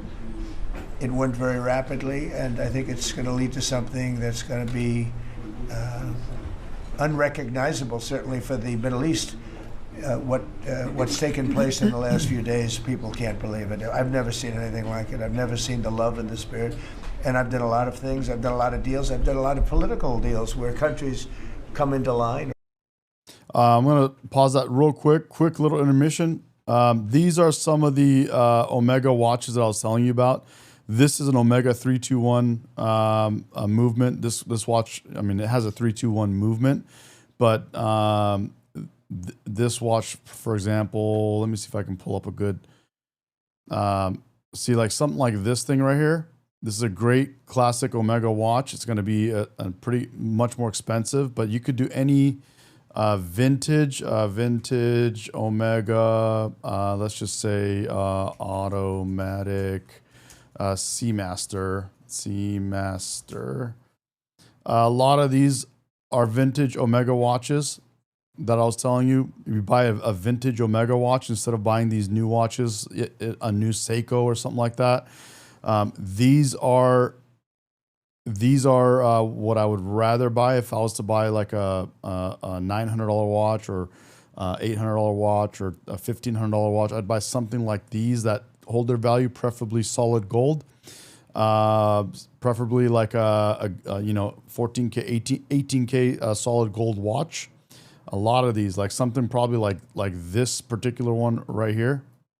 Something like this. This is a nice vintage Seamaster with a date, automatic, and this is a solid gold. So So something like this is what I would buy, because you guys are asking what kind of watches would you buy if you're going to buy a watch right now, and I was only going to spend that much money, is something like this. If you want to see, I'll show you a couple of the watches that I have. You're asking to see those, so let me see if I can switch my screen to this screen right here. There we go. This is the one I just showed you earlier. This is a, let me just wipe it. So this is a, sea dweller. So it's not a typical, it looks like your typical Submariner, which it is a Submariner, but it's the sea dweller version. If you see the red writing on the dial there, that's a dead giveaway for those that know. This thing on the side, you can see I wear it. Look at, I scratched the hell out. Let me get my eyes out of it so you can see. I've scratched the hell out of it already, but from this little thing on the side of the case, you could see that it's got the valve there. That's a dead giveaway. That and the red on the dial there that says Sea Dweller. Can you see that clearly right there? Let me do a zoom like this. Actually, we'll go like this. And that way you can see that. You see how it says Sea Dweller there? So this is that piece. Let me go to the side here so it gets my face out of it, because it keeps focusing on my face. Oh, what you see in this screen, if you guys are wondering, those of you that have been with me for a while, mine is it's 2 years old. It's a 2022 or something like that, if you're wondering. By the way, if you're looking here, my screen, State Line, and some of the other guys that have been with me for a while, those things you see in the back right here, you guys see these round discs? Can you make out what those are, State Line? These things right back here? Those are classic Porsche hubcaps from the old Porsche. Stay Frosty knows it, bro. Those are hubcaps. Those are hubcaps from Porsches from the 60s and 70s. Yeah. Anyway, back to watches. This is one that I've shown you guys. This is an IWC. It's called the 8-Day. It's a Portofino. Yes, Blake Childress, those are rare. Yeah, and I have 2 full sets of those Porsche things there. This is an IWC Schaffhausen Portofino, one that I wear a lot. And like a vehicle, it has a gauge right here. And when you wind it, it's called an 8-Day, because this is a manual winding watch. If you wind this watch all the way, it'll go for 8 days. Vico, what's up, buddy? And so if I did start winding this, you'll see this little meter go up all the way till 8 days. And this is a very cool blue piece that I love to watch and that I love to wear. And this one here it's not automatic, so it has a nice, beautiful movement you can see on the back. But if you look, if I start winding this thing, if I start winding it, you'll see this gauge go up. Watch. So I'm winding it right now, and it's ever so slowly the gauge is going up. Yeah, it doesn't have. It's rotorless manual. So when I just winded it, you see it just went up to 2 days. Can you guys see that? Sorry, this whole thing is hard to do. Can you see that? It went up to 2 days. And so you can go up to 8 days. And that's a cool thing about this, because it's a manual wind. It's not automatic, so there's no rotor in the back, like manual's asking. That's one piece. I wanted you to see this one. This is Random was curious about. Well, he likes this one because he's into geology. This is a beautiful Piaget. It's a custom piece I had them make for me. If you get to know them, they'll start making custom pieces for you. This one right here is an actual stone dial. So that green dial you see there is real natural malachite stone. Okay. And this is a beautiful, you'll never see these. You'll see one-off versions of this. This one, I had them make for me custom in white gold. So if you look at the back of this here, you'll see, I'm going to I have a serial number there. I'm going to cover that serial number. But if you look, this is the white gold AU750. That's what they call the white. That's the white gold there. Let me just get this in the view for you. But this is a beautiful Piaget. It's got a nice slim profile like that I love to wear. It's lightweight. The reason I got this in a white gold, I usually wear rose gold, but the reason manual sedan Medi's a baller, shot collar, 20-inch rims on the Impala, 20-inch blades. Yeah, 20-inch blades on the Impala. Yep, AU means gold. So this is white gold. I love to wear this when I'm going out and about into different places that I don't know where I'm getting myself into, because this one looks like stainless steel. So when I wear this on my wrist, people can't really tell what it is. They don't know if it's white gold, and from a distance, sometimes it looks like an Apple Watch or something like that. You can't really tell what this thing is. So it's a very cool piece. It's big pimping, and without people knowing you're big pimping. Now this next watch is a little more big pimping. It's not bling bling bling like what you think of Persian, what you guys were saying earlier, but this one is the same custom. It's a custom Piaget like the other one, but this is rose gold. So people see this and they're like, "Whoa, what the hell is that?" It's one of those. It's one of those really, really cool pieces. And you can see I wear this thing a lot. It's scratched up. It's Swiss made, not Italy. It's Swiss made. You can see Swiss made right there. But this is natural lapis lazuli. Yeah. So I know we hit a nerve. I know it's blue. You guys will have to excuse the blue, but this is one of my favorite stones. It's rose gold, manual, rose gold. It's hard to tell on the camera, but this is rose gold. I know cameras are really hard to tell when you got rose gold. But if you look at the dial, this is a beautiful blue dial, blue stone. It's a real, actual, natural stone dial. It's lapis lazuli, and you can see the gold flecks, the gold little flecks in the dial. That's all natural. That's natural for this stone. So it's beautiful. It kind of looks like a midnight blue, almost like a violet in some lights. It's a very beautiful watch. And you can see when you wear this, it's got a little bit more kind of a bling to it. I've got more watches, guys. I'm not going to show them all at once. I'm going to, I'll save them for later. The blue rose gold is a stunner, bro. This thing is one of my favorite, most beautiful pieces. I love the way it looks. Again, this is custom made. I picked the color of the case, rose gold. I could have picked rose gold, yellow gold, white gold, and platinum. I chose rose gold. Absolutely love the rose gold. And since I'm doing show and tell, you guys always see this thing behind me. That's my Porsche kind of art piece that I have behind me. You can see that. That shows every year of Porsche, starting from the beginning all the way to the 991 is where this one kind of stops. So you could see all that. And so a little show and tell, so you can kind of see what I got going on here. I got a few things happening, so you get a little insight into my back. And then also, this is my fish tank. I have a bunch of fish tanks.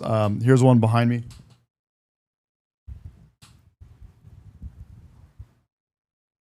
Right there.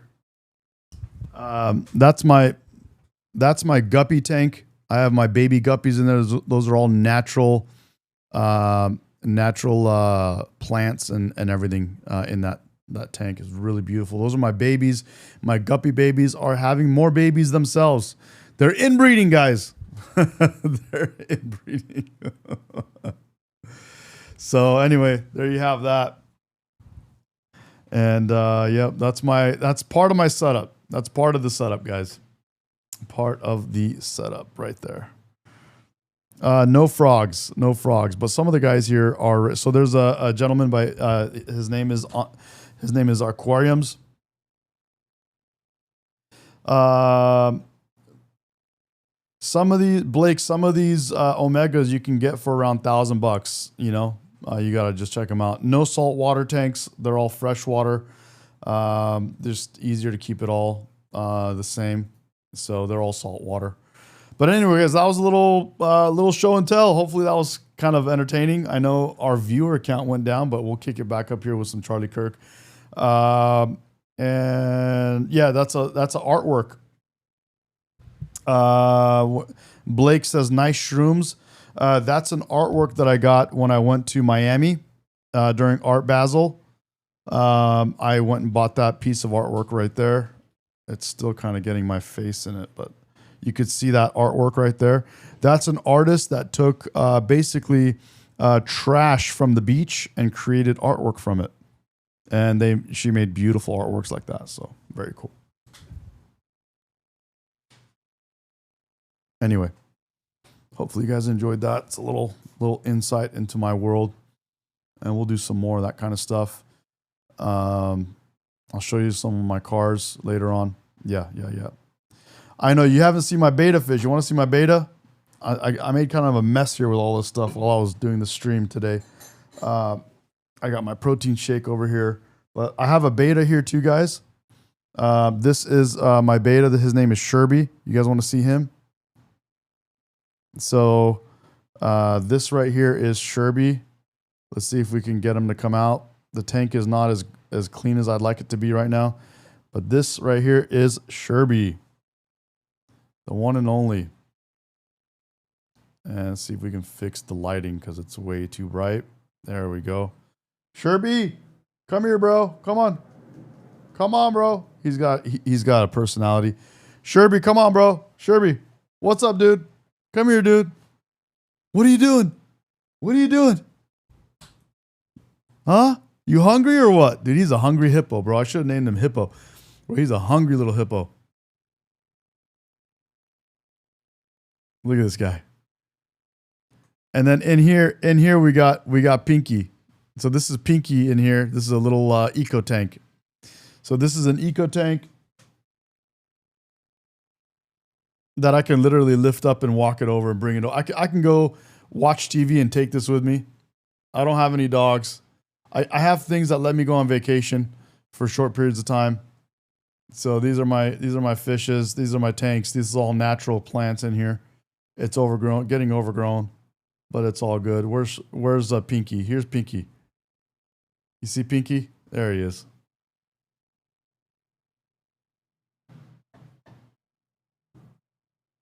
I keep Pinky right next to Sherby so he can irritate him. Sherby gets bored. He likes to mess with Pinky, and he thinks he can eat him sometimes. He thinks he can eat Pinky, bro, and he tries.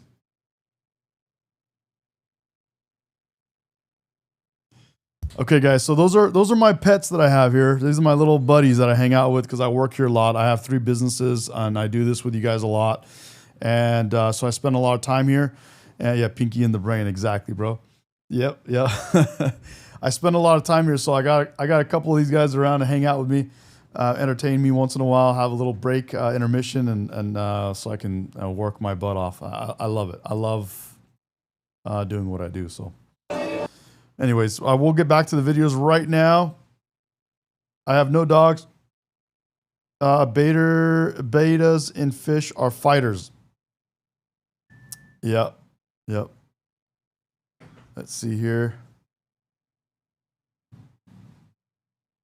All right. We're going to do a little more Charlie Kirk, and then we're going to call it for this morning session, and then I'm going to come back on the evening. So let's do a little more Charlie Kirk here because I like these clips, and then we're going to go from here.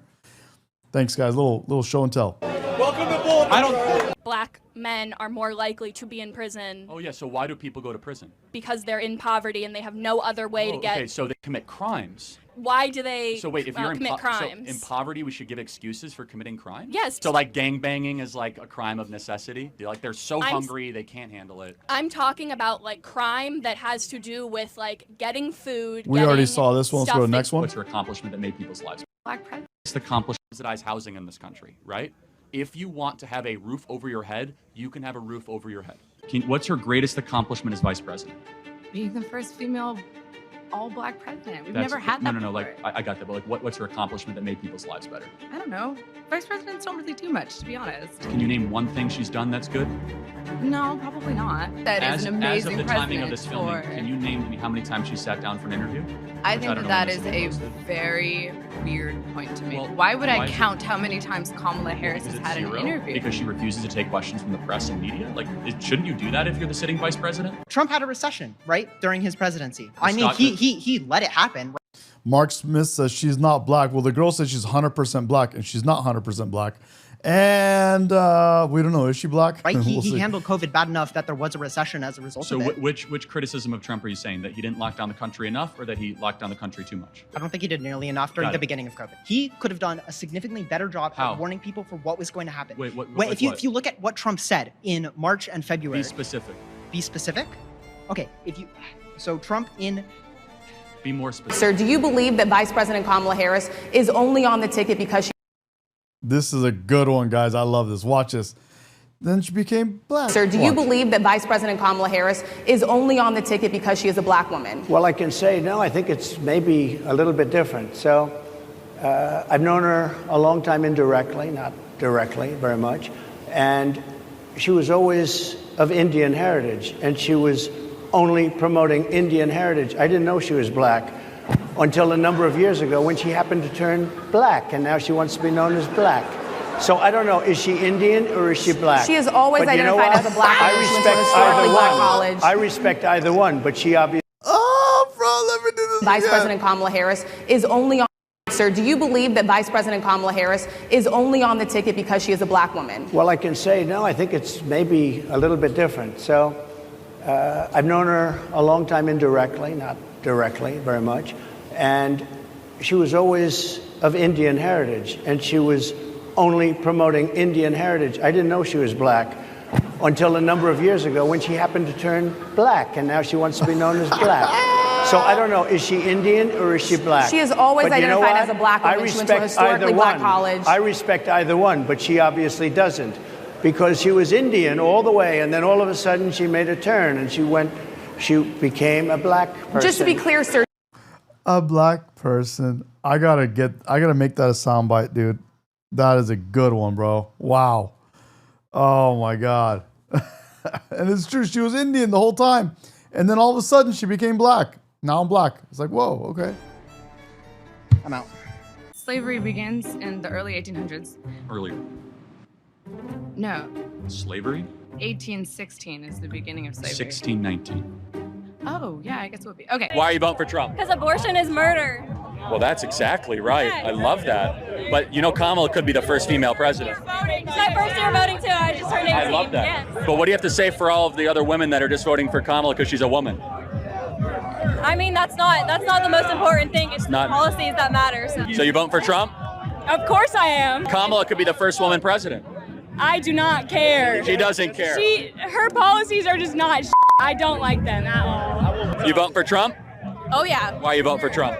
Because why should we vote for a woman just because she's a woman? That's so smart. Yeah. Trump 2024. What is a woman? What is a woman? Dems can't even tell you what a woman is. Exactly. They want you to vote for a woman, they can't tell you what a woman is. Are you okay with deporting every illegal person that's here? No. Why? There's a lot of illegal immigrants here that are working their butts off for the life that No, they no, want. I don't care if they're working hard. The point is, what should the punishment be for breaking into a country? Depends on the crime you commit after No, no. you break into it. So to play that out, if someone comes into your dorm room uninvited and they do the dishes and State line, I'm looking for it. If you can tell me what the title of the video is, I'll search it. laundry, they can stay? If I'm not going to do my own dishes, heck yeah. They're doing my dishes for me? Cool. If they don't kill me, I'm not dead. It is what it is, man. I'm guessing you're voting for Kamala Harris. Yeah. What the?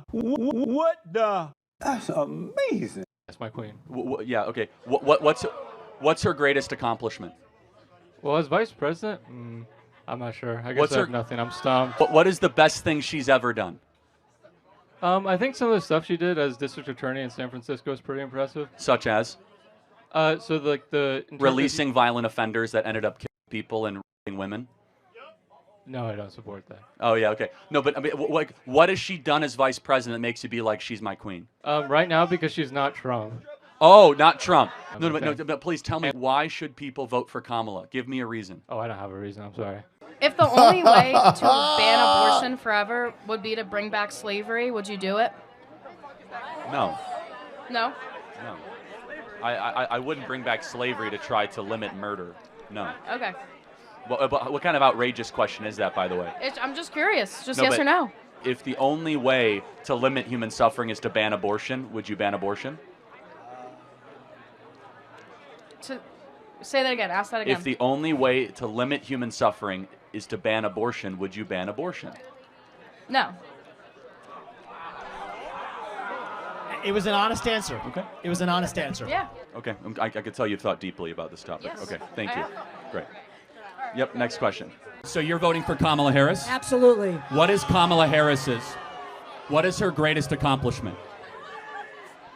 She's a normal person with normal ideas, but she's done all kinds. She's done great things. Can you name one accomplishment? Come on, bro. Yeah, all the legislation, the CHIPS Act, the infrastructure bill. She's locked people up. Yeah. So her greatest accomplishment is what exactly? Get off the mic. She's had some good accomplishments. They passed some great legislation. Trump was in office for the first 2 years, full control. He made fun of infrastructure. Roads and bridges were crumbling. He was making fun of infrastructure. If Kamala was such a great president and she's going to do all these things, Told you, good legislation. why? Again, so if she was going to fix the economy, fix the border, why hasn't she done it already? Well, the economy's doing great. We had a stop. Oh, it is. Oh, come on. Record stock market. Give me a break. Record stock market. Record job growth. Record jobs. Manufacturing up. Wages up. Someone is lying to you. They are lying to you. How many of you guys can afford a home right now? Nobody. How many of you guys can afford groceries? Oh, that was happening before her. That's been like that for decades. Nobody seems to care about that, huh? Here's your hat. Since you're a medic, when does brainwaves begin for a baby? Within the first 4 weeks. Yeah, okay. So brainwave, how about heartbeat?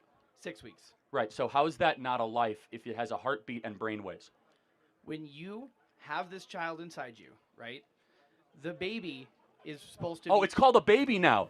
Oh, not a fetus. So wait, if it's a baby, that means it's murder.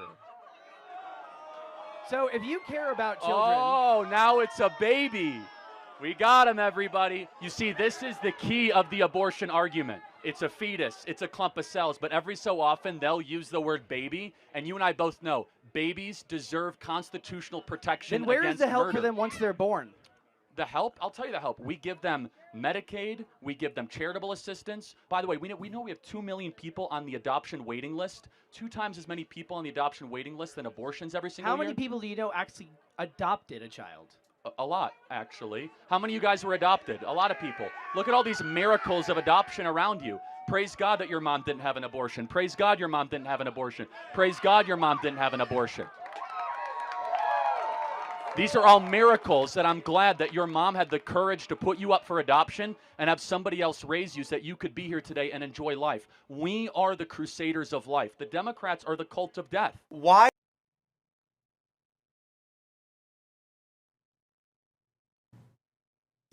State Line just sent this one over. This is when Kamala Harris's father disapproved of her identity politics in 2019. Going down here. The celebrity-seeking business is not my thing, and I've tried hard to keep out of it. In 2019, this is right here. In 2019, Kamala Harris's father disapproved of a joke that Kamala Harris said about her Jamaican lineage. In a radio interview, she in a radio interview, she said she smoked marijuana in her younger days. Half of my family's from Jamaica. Are you kidding me? Kamala Harris said. And Donald J. Harris issued a statement lamenting the comment and wrote, "My dear departed grandmothers, whose extraordinary legacy I described in a recent essay on this website, as well as my deceased parents, must be turning in their grave right now to see their family's name, reputation, and proud Jamaican identity being connected in any way, jokingly or not, with the fraudulent stereotype of a pot-smoking joy seeker and in the pursuit of identity politics. Speaking for myself and my immediate Jamaican family, we wish to categorically disassociate ourselves from this travesty." Interesting. I never saw that before. What's up, Connor? I did not know that, bro. Thanks for sharing this. Good one, dude. Why do you, as like a professional pundit, think it's fair to come to college campuses and debate like college freshmen? Like, doesn't that seem like kind of unfair to you? Well, hold on. I mean, let's stop talking down to college kids. I'm talking to voters, right? This audience will determine the future of America. Well, yeah, okay. And as you could see with my first dialogue, I'm not here to be adversarial. We disagreed. I let him have his points in. And as far as the fair standpoint, I have no notes. You can go bring a professor. Why don't you go bring a professor and bring him up to the mic? Okay, well, okay. Why don't you go find 5 professors that have PhDs? I didn't go to college. That's a fair fight, right? By the way, you guys are in college. I graduated high school. I'm not sure what your point is here. This is a free speech event. You could bring whoever you want. And also, you don't have to come up to the mic. But last thing I'll say is this, don't think so low of college kids. You might, I don't. This audience will determine the future of Western civilization. And this audience might be drafted into a world war. This audience is being used as pawns by people like John Tester and Kamala Harris to put their radical agenda. It's time that we start talking to the next generation, not talking down to the next generation. And that's what we're doing. You got to give me a good reason. I love that. Why you don't like Trump. I love that. I think I want to make that a soundbite too. I'm going to try to put this to put their radical agenda. It's time that we start talking to the next generation, not talking down to the next generation. And that's what we're doing. I like that. So that's at 20 minutes and 20 seconds. Let me just make a note of that here. And boom, boom, boom, boom, boom. I'll make that a soundbite. You guys don't know I have sound bites here, bro. I got sound bites. 20 minutes, 20. Okay. You got to give me a good reason, at least 2, why you don't like Trump. Tester and Kamala Harris to put their radical agenda. It's time that we start talking to the next generation, not talking down to the next generation. And that's what we're doing. You got to give me a good reason, at least 2, why you don't like Trump. He's racist. Yup, boomy. Thank you guys. Okay, so let me ask you a dumb question. Can you define what does it mean to be racist? Do you want me to look up a definition? No, I want you to. You said he's a racist, so you must have a definition of racism in your mind. Tell me what that definition is. Okay, so, I'm gonna make you guys wait on this. Ooh, zero knowledge. Guys, please don't heckle. I want to try to understand because these words have a lot of meaning. Yeah. But you can't get. I know it's hard on the spot. I just want you to think about it. Because if you say Trump is a racist, you should be able to easily give a definition of what that word means. So it's hatred towards another race, right? So when has he ever exhibited that? Give me clear and specific examples. You got one? Well, yeah, I heard someone say he told.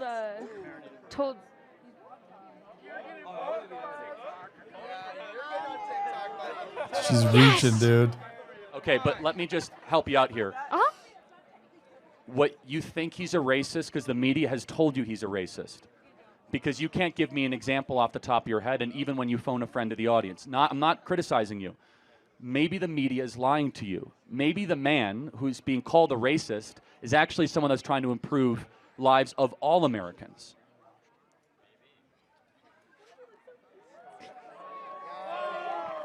Dang. I think this is fun, guys. So Right now, I am thinking of voting for Harris. Satan is your daddy, woman. Satan is your daddy, woman. Satan is your daddy, woman. But I am open to be proven otherwise. And because of that, my question for you is, what qualifications do you think Trump has that would make him fit to be president? Well, he's been president before, so that's a good qualification, and he was a great president. Of all the issues, which are the ones that are rank highest on your priority? Economy, jobs, housing? I mean, the real question was more about like abortion, but I don't want to ask that about that because that's been asked so many different And times. that's okay. I do want to say, I think President Trump actually might be better on that issue than you realize. And I just want to make sure you understand, President Trump believes Nevada's law should dictate and determine. Oh, that's really interesting. Yeah, did you know that going in? No, I didn't. Yeah, and that's important. So understand, Charlie Kirk's opinions on abortion are not Donald Trump's opinion on abortion. I understand that, okay? yeah. So Donald Trump believes every state should be able to determine its abortion laws. If this state gets its way, which it probably will, you'll have no problem with abortions in this state. I don't like that. However, that is Donald Trump's position. So I just want to make sure you know that going into the voting booth. Yeah, okay. How many unarmed black people, on average, are by police a year? Well, I'd have to look up that statistic. Guess. Probably over 50%. Yeah, it's 15 people a year. 15. And that's not my number. That's the Washington Post that came up with it and did a national crime survey. And they said unarmed, meaning you had a nearby or you had a knife that you dropped. So you're talking about police for an incident that happens 15 times a year in a country of 350 million people. Well, how come, my question to you then, how come you see it so often on You don't, social because media? you're being, that's a good question, Andrew, because you're being propagandized. You're being brainwashed is the name of this tour.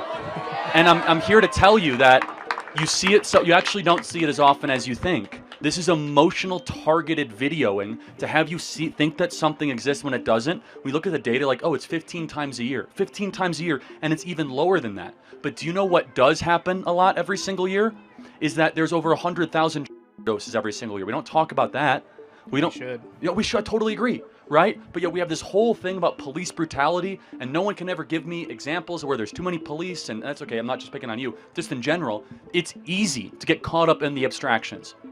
It's easy to get caught up in the parade and in all the bedlam. But when you dive into it, you realize that it's all brainwashing and it's propaganda. Okay, guys, that will do it for this session. I'm going to be back in the evening, and so we'll go through some more, and it's Charlie Kirk's birthday, so we're going to go through some more Charlie Kirk clips and info and all kinds of stuff. I put those authors on the screen. If you want to go back and watch this and check those authors out, write them down, go for it. Thank you guys so much. Right now it's 1:30. Today I got to go do lower body workout at the gym, so it's a leg day. Can't miss leg day. So we'll go do that. So I'll go do leg day, and I'll probably my guess is I'll be back around like 6 p.m. California time, Pacific Standard Time. So we'll go do that. Yep, absolutely. Get gains, bro. We need those gains, and we need to keep those legs going. It takes a lot to get those legs up. So we're going to go do that. So legs, sauna, swimming, all that kind of fun stuff, and we'll have a good day. Leg day sucks. It kind of does sometimes, bro. It is what it is. You got to do it. You got to do it. Thank you guys again. Love you. Thank you for subscribing. Really love you guys. Thank you so much for supporting me, and I will see you guys in a couple of hours. Thank you. Bye-bye.